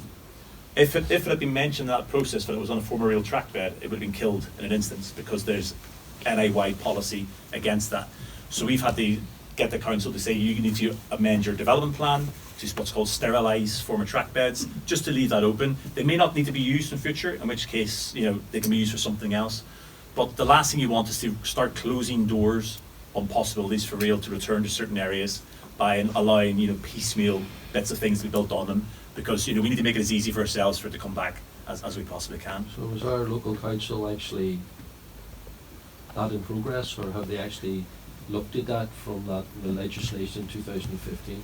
Or are we still waiting for them to make a decision on to protect possible lines? So the NI-wide protection is there. There was a piece of land that came up for sale bang in the middle of Enniskillen, which is actually the old railway station location, which has a greenway link into it. And we've been pushing the council there to say that they need to secure that land for potential future rail use, because it's right in the heart of Enniskillen, and there's a greenway which comes up to it, so you could bring rail back in. And we've basically said to them, if whoever buys that, if they try to put anything on that, we will use this legislation to get that blocked in the planning process. And we're now watching like a hawk, councils all around, any plan applications that come in, to make sure it doesn't happen. The onus is on them to do that automatically, but we just need to make sure that they don't drop the ball, because that's what happened in Derry, if I'm honest. Just the lady behind. Right, I just want to mention another point there that possibly wasn't covered earlier. We're talking about access to airports and transport, tourism, etc. But the overall picture to me cries out access to healthcare. And take, for example, somebody living in Fermanagh. How do they get to Belfast? I'll give you another example. It's a personal example. My husband was sent to Galway to get a hip operation done from Omagh, paid for by the health board. So we had to get to Galway and back. And now, on Friday, he has to go to Ballykelly to get the other hip looked at. And we have to go to, this is all NHS work as well, we're not paying money for this. So we have to get to Limavady now on Friday, and it's a 3:30 appointment in the afternoon, it's dark. We're both hitting 65 plus, we've got bus passes, but there's no route for us, It's a hell of a bus journey to get up there. Going to Belfast. Oh, another thing, on the map there, 5 of our biggest hospitals are within a 5-mile radius of Belfast City. Yes. So it's another huge case for the West to get better access. Another point there is a cross-border Letterkenny Derry Hospital out in McGelvin, Omagh, Enniskillen, Sligo. It's all very bad roads. And 20 years ago, when Omagh lost its maternity services to SWA, one of the main issues was the road from Omagh to Enniskillen, and we were promised then, 25 years ago maybe, they'd upgrade the road. Now, the only upgrading they've ever done that I've ever noticed is they've made the signs bigger. Huge bend coming up. The signs are bigger, but the bend is still there. So that's another thing just to maybe highlight access to health care. Very good point. Especially for Fintano, with 46% of people not owning a car. Huge responsibility It's on very good Northern point. Ireland Yeah. and our cross-border initiatives, etc. And Ulster Hospital is on the rail network in Belfast, and believe it or not, there are people from Donegal coming into Derry to get the train to Ulster Hospital, and because that's the easiest journey if they don't want to drive or they can't drive. I don't want to get into the politics of the rationalisation of the health service because there's a whole divide around that. Access for tourism, access for us here to health care. But what they keep saying, and they're not doing, they keep saying there's too many hospitals in the West. But you can't. How can you close a hospital if people can't get to the next one? Yeah, that's a good point. If you want to shut the hospitals, and I won't get into the rights and wrongs of that, but you can't close hospitals without improving the transport first. Well, because otherwise you just leave people even more isolated. 25 years ago they did. But it's a good point, well made. So. Yes. Well, actually you can because you done it in Omagh. Well, I didn't do it. And as I say, if you travel down to Skillen, the signs have got bigger saying bad bend ahead. Yeah. The bend is still there. And the Alton Galvin Hospital in Derry, for example, got money from the Republic's government to be a regional cancer centre. So a lot of people from Donegal are now sent over to there. But again, they have to drive. Bus service won't get anywhere near, Alton Galvin. Lady at the back, and then any others afterwards? Anybody else want this? And then gentleman at the front. Yep. What's the best approach? Do we go from the two ends and try and meet in the middle?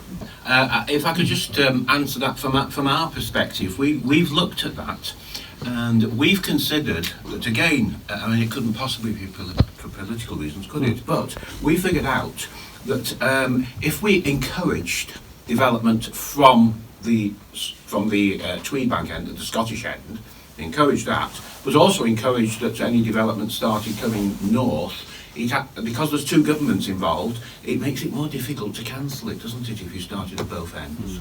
That was our thoughts. We've not actually formalised that out completely yet. Steve. The challenge for Omagh was in the middle. So you guys are probably aware of it, these will be the last to see it. But it's a good question.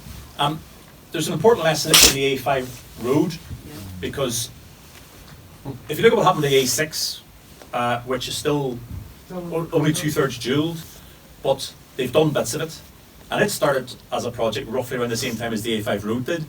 But what happened to the A5 is they insisted on it being treated as one big mega project at £1.5 billion plus, and it's got stuck in the mud because as soon as there's an objection on any part of it, the rest of it doesn't start and everything else.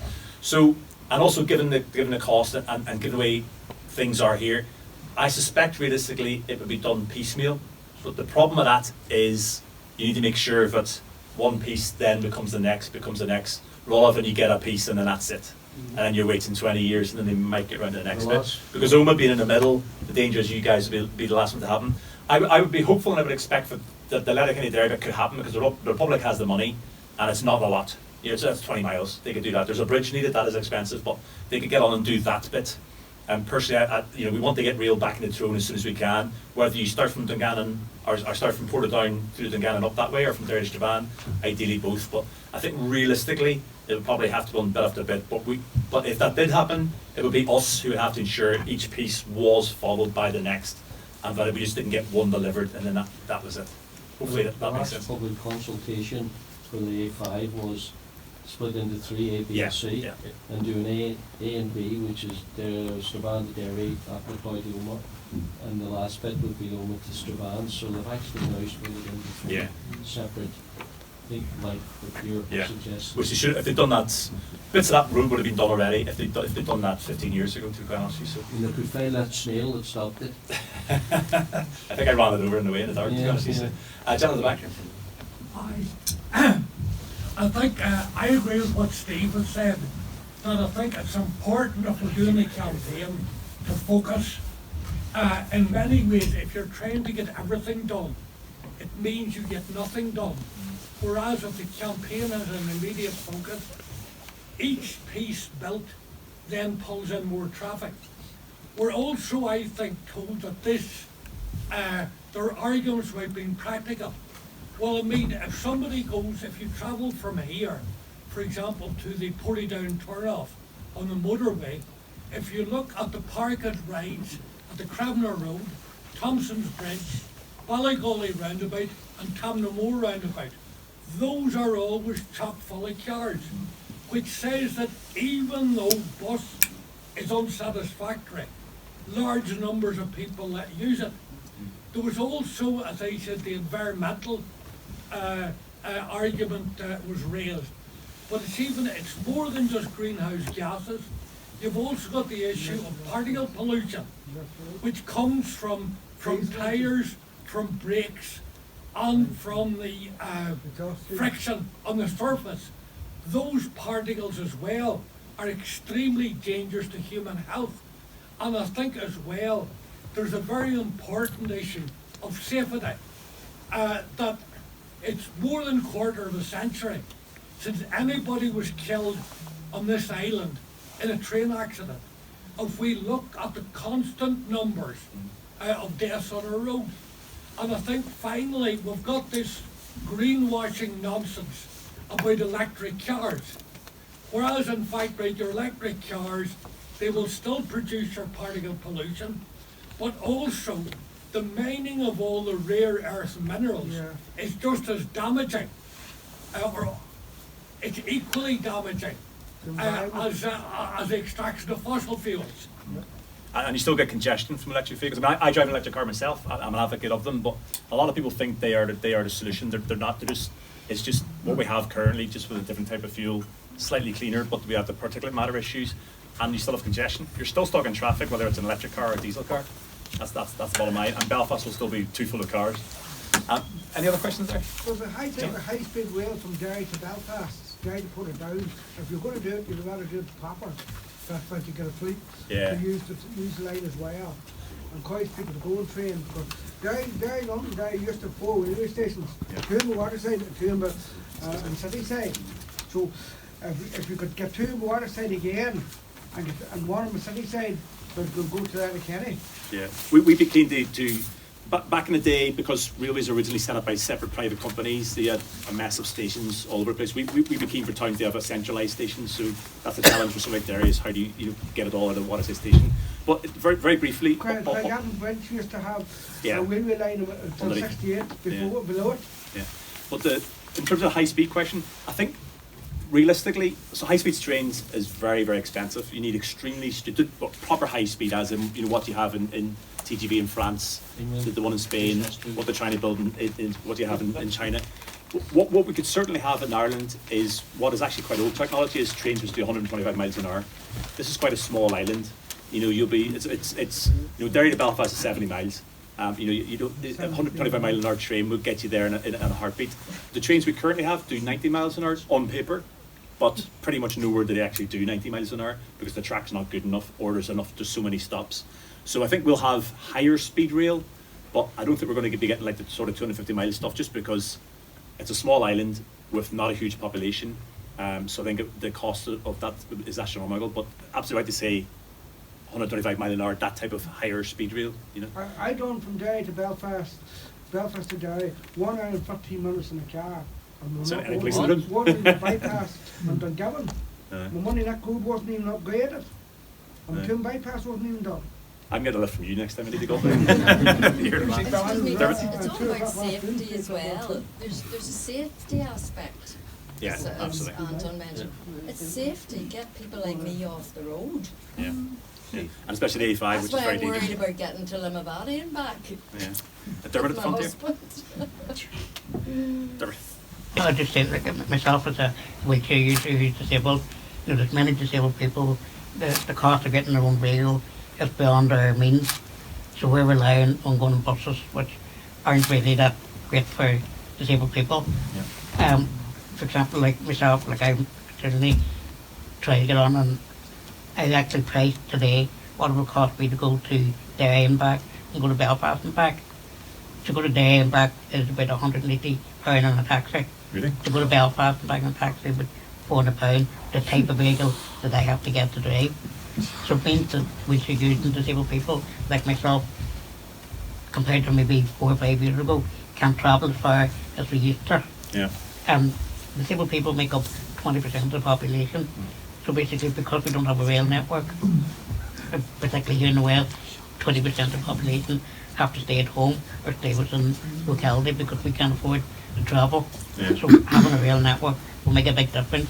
And it's not about travelling, but pretty much like the lady behind me said, like I'd have to go to hospital in Aldergavin, or I'd have to go to hospital in Belfast. We can't do that anymore. We have to do it through Zoom unless it's something big, because we can't physically afford to get taxis to go to these places. We don't trust the bus network because it's not reliable. So having a rail network is, it's nice for some people, but it's crucial for disabled people. And it's very limited in opportunities and access if you don't have that. Yeah. I mean, even my father, who's not here, so he might be saying it, is quite elderly, and if he goes to Belfast, he can't get the bus because there's not a toilet. Quite honestly, he can get the train, which he does because there's access to the toilet. And so there's whole sections of the community who would have a range of mobility and disability issues, who are kind of not being thought about, frankly, but their opportunities are just being curtailed and limited because there's such a limited range of transport to them. A lot of this is about choice.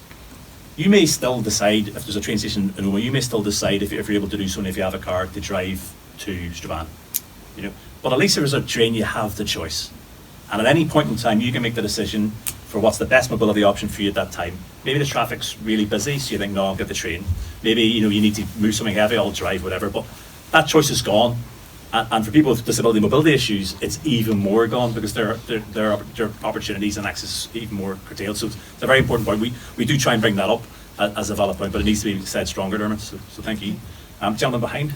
The decision here is probably going to be made by TransLink, and TransLink's decision making does not seem to prioritise this part of the province at all.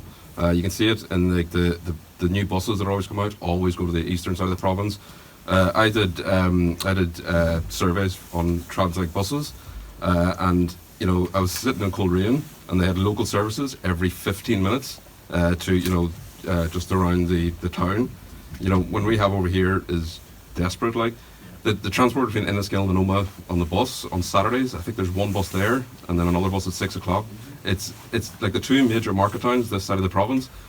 Have you encountered this yourselves, or have you got a strategy of how you're going to broach this with them? Because their decision making, like as I said, doesn't seem to prioritise us. And in fact, I would even go and say that they're actually trying to deprioritise this side of the province. Yeah. So we will have regular contact with TransLink, and especially more recently. Sorry, to gentleman waving there. Can you use the mic? Oh, sorry. Apologies. Sorry. Apologies, thank you. Yes, so we have pretty regular contact with TransLink, and it's a difficult relationship to manage because sometimes we're a bit pushy, holding their feet to the fire, and adversarial, for want of a better phrase, and they don't like that. But sometimes we work with them on things to do with rail, because we're the eyes and ears. We probably understand their passengers in our area better than they do, if I'm quite honest with you.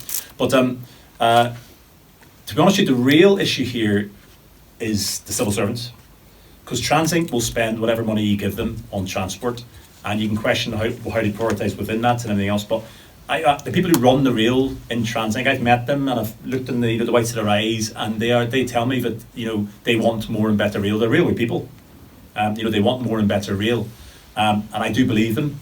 But it's the civil servants who need to be prioritising this. And if we're quite honest, the Department for Infrastructure in Northern Ireland is basically a Department for Roads. It's 100% focus on that.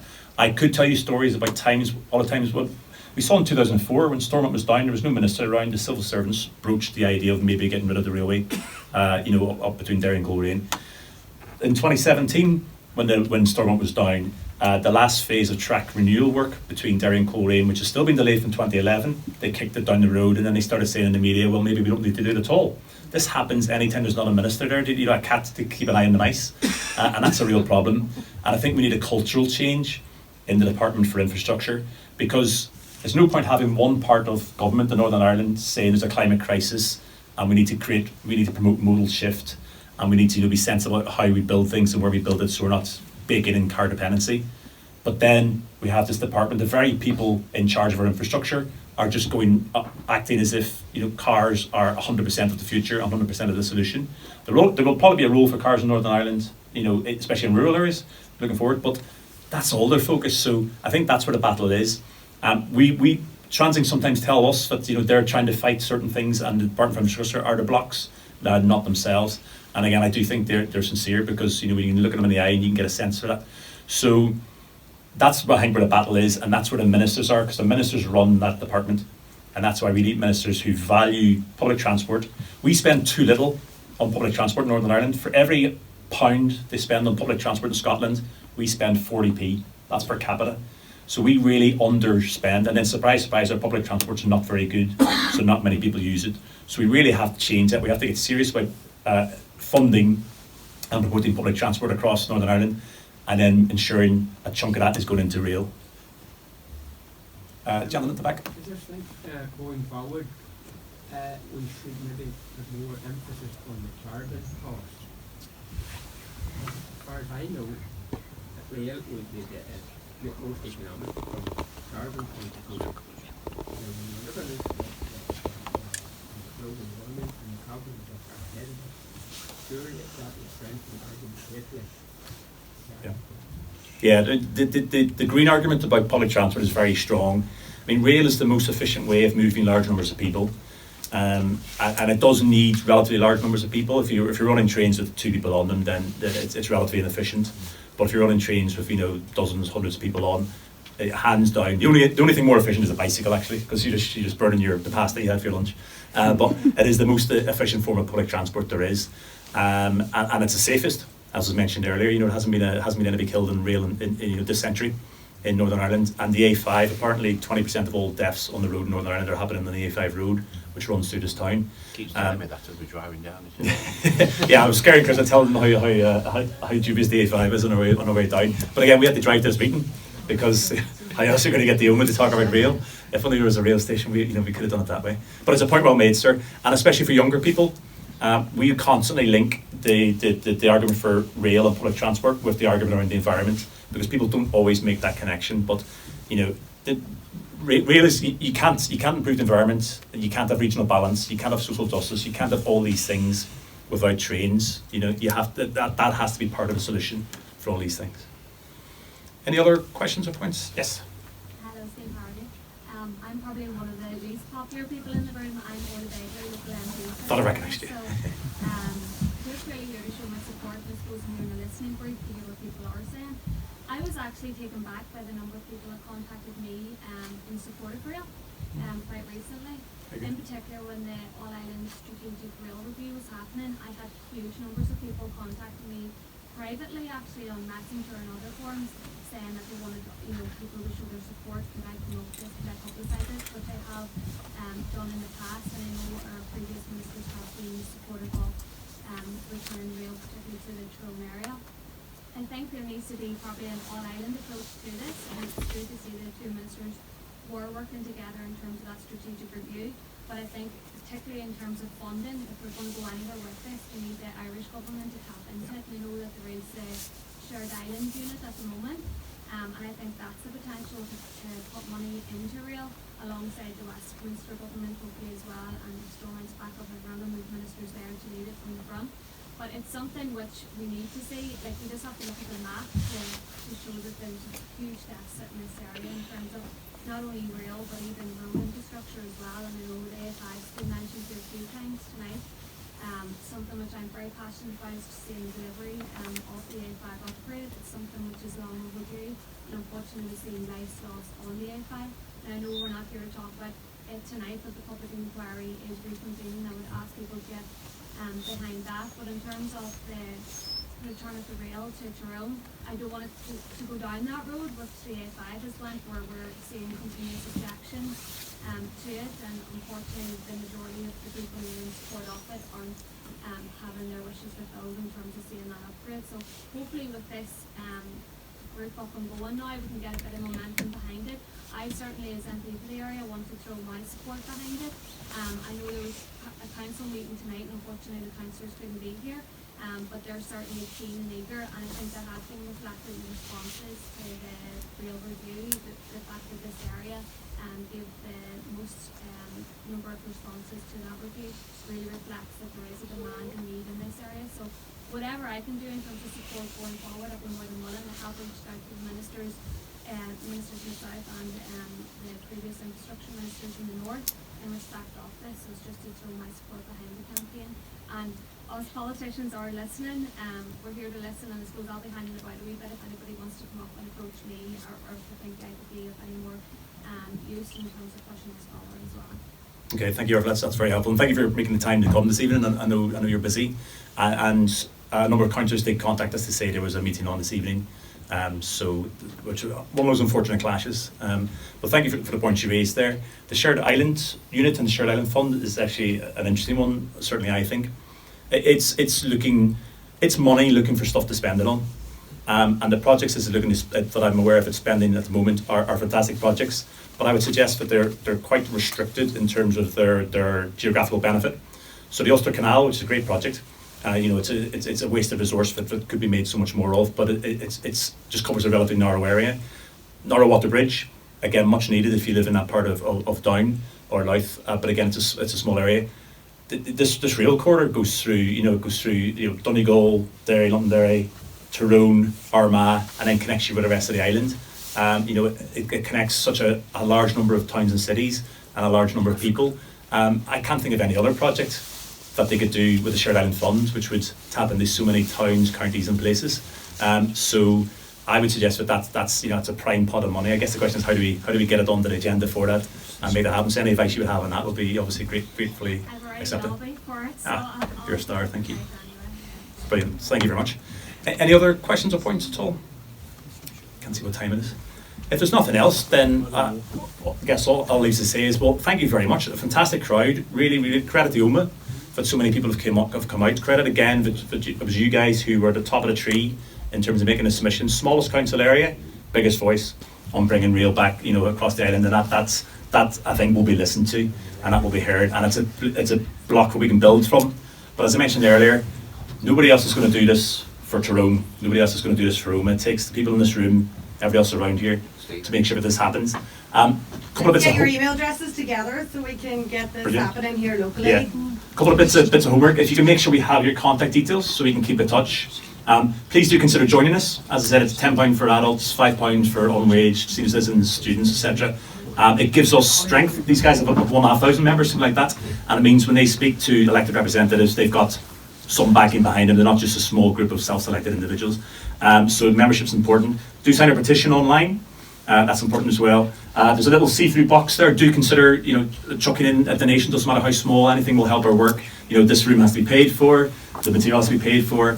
Nobody's making money from this, but to do this campaigning right, we want to be able to do a lot of work. We're not going to the stage where these guys spend thousands, tens of thousands on their study. We're not at that level yet, but it would be powerful if we had more money to do more campaigning. So that's very important. We were approached, we being the Campaign for Borders Rail in Scotland, we were approached by Into the West, firstly in 2019, when they were, as far as I understand, were first starting out, and I came across to Derry, Londonderry on that occasion, addressed the meeting, and a few weeks ago Steve was back in touch with us and just asked whether I could come and do something on a slightly larger scale this time. Fantastic, yeah. So you were actually part of a successful campaign to get railways back. Yes.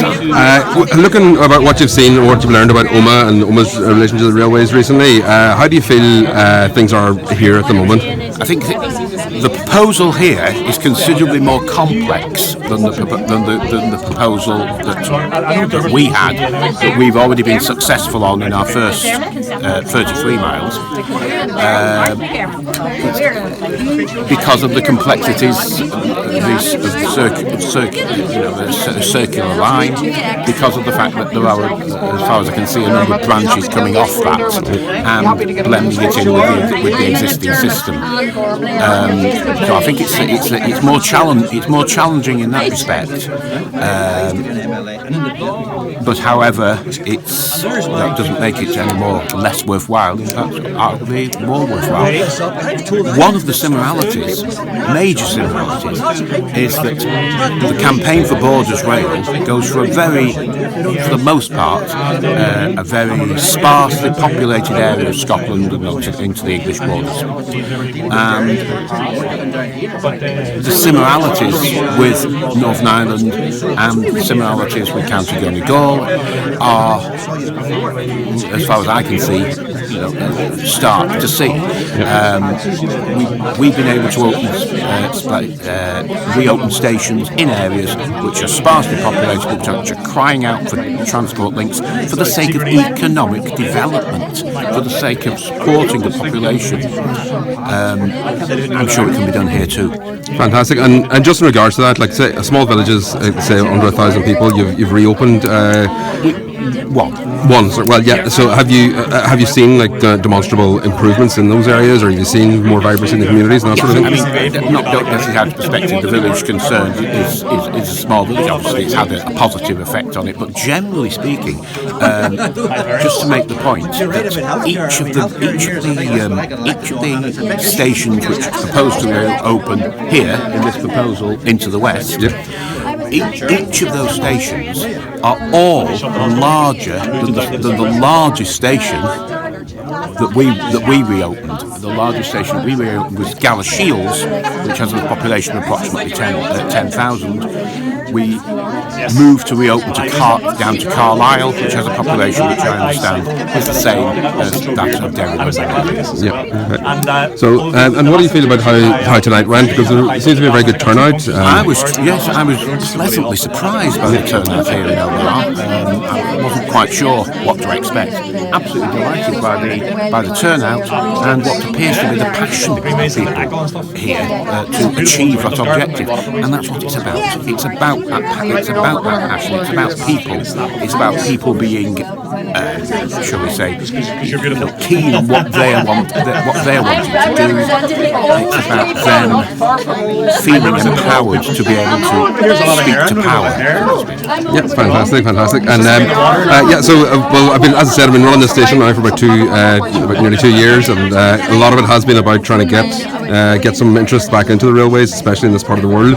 And I can tell you that the passion is there, and yes. People have held on to memories for a long time about the railways and everything. Do you think this campaign will gain any momentum? Absolutely, because Omagh is very much in need of a railway hub. There's no doubt about that. It has a strong, rich railway heritage. It was born out earlier on tonight, and I think there's a vast need in the current climate of the way that things are with carbon and all that sort of thing, and global warming. There's a need for it again.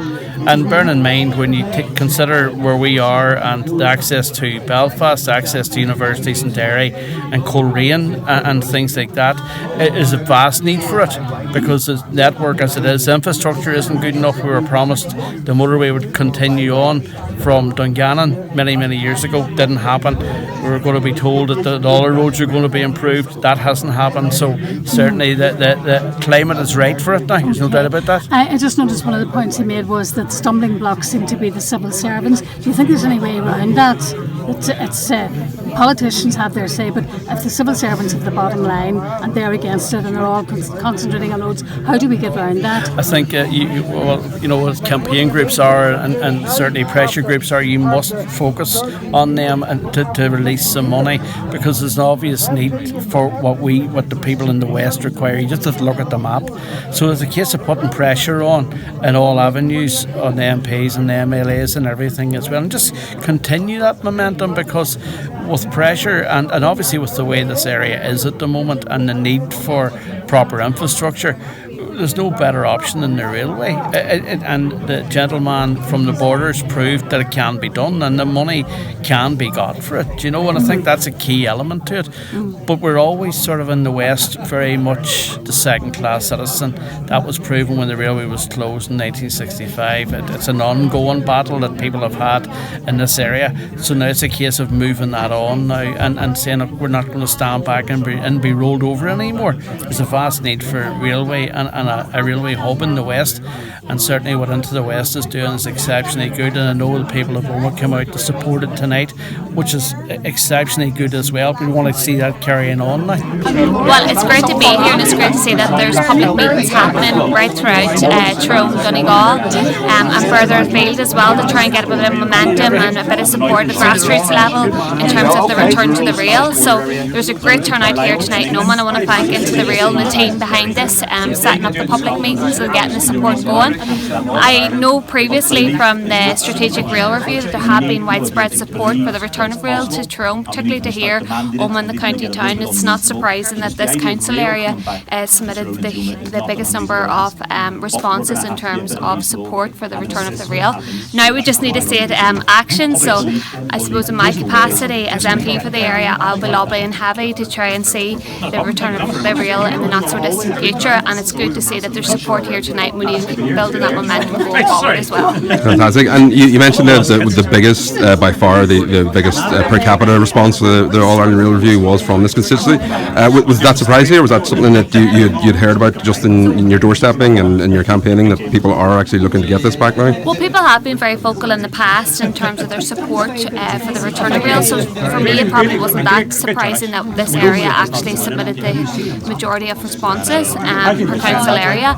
So I suppose it's not surprising in that respect, but when you look at a map and you look at Omagh here is the county town of Tyrone, but unfortunately we have a huge deficit in terms of infrastructure with road, and we don't have any rail of course at all, so it's no surprise that people want to see the return of that infrastructure west of the Ban, and particularly here in the Tyrone area. Exactly, I think you. And it's just as I mentioned before, a lot of the infrastructure seems to be concentrated east of the Ban, and almost a dearth of it over here. As you're an MP, not an MLA, but just in general, what is the party doing to sort of address that imbalance? Would you say, or what can you do going forward? Well, we need to first of all see connectivity, so we need to see both rail and road restored to this area and brought up to an acceptable standard. That isn't the case, unfortunately, at this present time. We need to see investment from the Irish government in particular. I know there's a number of initiatives going forward. One in particular is the Shared Island Unit, where we've seen that the Irish government have invested in north-south projects. So I think this project here for the return of the rail is one which the Irish government in particular can tap into and can drive going forward. We need to ensure that ministers know what's happening, that there's a huge demand here in the local area for the return of the rail, and that's reflected in terms of strategic decisions going forward. Unfortunately, the powers in terms of Stormont are quite limited. However, I know that there has been a drive in terms of previous infrastructure ministers have facilitated the review, but we now need to see action on the other side of that, and hopefully at the return of the Stormont executive in the not too distant future, we'll have an infrastructure minister who'll drive this forward.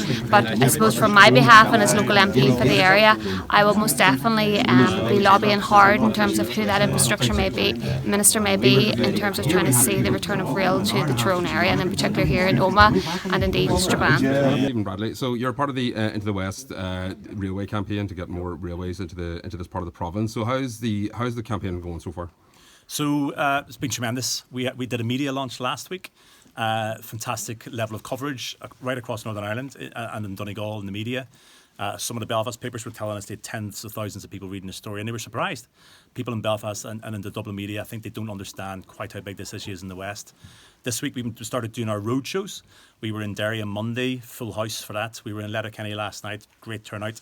And Omagh has delivered tonight in terms of the numbers. Here in the Strule Arts Centre with a packed room, very passionate discussions, people really engaged in this issue, people really happy to see something being done about it. I think people in Omagh they've missed the railway.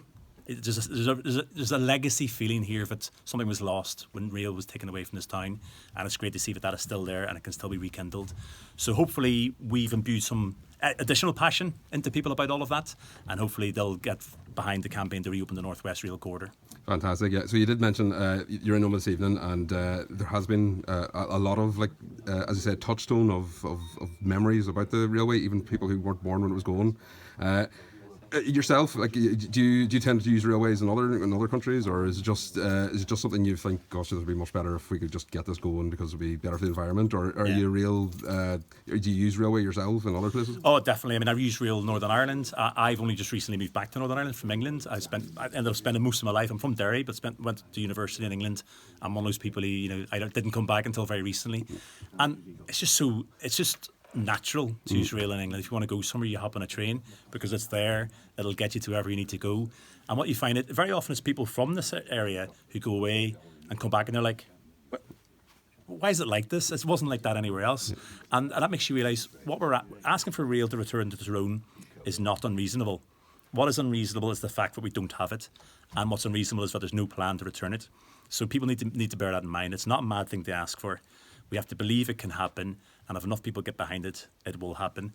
And we need more people using the existing rail network we have in Northern Ireland, obviously. But we've got to bring rail back to Tyrone, to Donegal, and to Fermanagh. Fantastic, yeah. And it is a problem that it seems to be one side of the province gets all the infrastructure, and this side we're on, the west of the Ban is getting. It feels like the infrastructure has been taken away. Is that something you've noticed yourself, or is that something that's driving you, or is it just is it just because rail is a much better form of transport? Would you say? Yeah, I mean, you hear the argument that a lot of stuff is in and around Belfast because that's where everybody lives, and there is a larger population in the east of Northern Ireland. 2/3 of the population live there. But that leaves a third, which is not an insignificant amount of people. And if you look at similar sized towns, if you live in the east of Northern Ireland, in what's classed as a medium or a large town, so Omagh would be classed as a large town. If you live in a similar town in the east, you will almost certainly have a rail station either in your town or within 5 miles. If you live in a similar sized town in the west, you will almost certainly not have access to rail, because in the 3 counties in the west, it's only Derry and Coleraine who have that access to rail. So don't let any of your listeners buy into the argument that we don't have stuff in the west because not enough people live here. There's a very large population here. There's well over 500,000 people in this area. We have large towns by Northern Irish standards. We have the second largest city in Northern Ireland, and we're entitled to the good level of services that they have in the east. And bear in mind also that infrastructure doesn't just respond to population, also influences it. Because where there's infrastructure, people are more likely to live there. Businesses are more likely to set up there because it means they can get in and out of work, they can get materials in and out through freight, all those sorts of arguments. So what you'll find is, I'm convinced Tyrone would have a bigger population, Omagh especially would have a bigger population if it hadn't lost its rail. So that's why it's important to get it back, and so more people can live in fantastic towns like Omagh. Belfast is a great city. Obviously, I'm from Derry, and that's a great city. We need more places around Northern Ireland which are enabled to become viable, thriving communities with a fast-growing population. That's what's happening south of the border in places like Galway and Limerick and Waterford. We need to start seeing it happen in the north as well. And what kind of time frame do you expect this to take? It's obviously not going to happen before Christmas. So what realistically? Will we open the railway line? Yeah, exactly. Yeah. So maybe give it Easter. Yeah, maybe Easter. Yeah. But realistically, how long do you expect a campaign like this would have to sort of bed in for? It's a very good question. So we're working on the basis that we'll have to keep this energy going for a long time. There's the local elections in May. There could be another storming election. We don't know. We're just going to keep this going until we get the objective met. And infrastructure is very slow moving, and it's even slower in Northern Ireland because of just the way the nature of politics works. We don't have ministers, etc. at the moment. But we will keep this going as long as it takes. We will have to keep finding new ways of telling people the same story and getting the media engaged with it, because we have to keep it front and centre of people's minds, because nobody else is going to do this for this area. Nobody's going to bring rail back to Tyrone apart from people in Tyrone. The civil servants in Belfast aren't going to wake up one day and think, geez, let's give Tyrone a big bag of money and give it some fantastic infrastructure. It has to be fought for locally. And please get behind our group. We have members in Tyrone, Donegal, Fermanagh and Derry, just like we have committee members there. It's up to us to do this. It's up to us to not leave it to the next generation. I honestly believe in my lifetime we will get rail back to this town. I genuinely believe that. I think it's a case of when, not if. But we need to make sure that when can happen as soon as possible. Fantastic. Well, I wish you the best of luck, and we're part of the campaign as well, in our own little way on New Ireland TV. But thank you very much. All right. Thank you, James.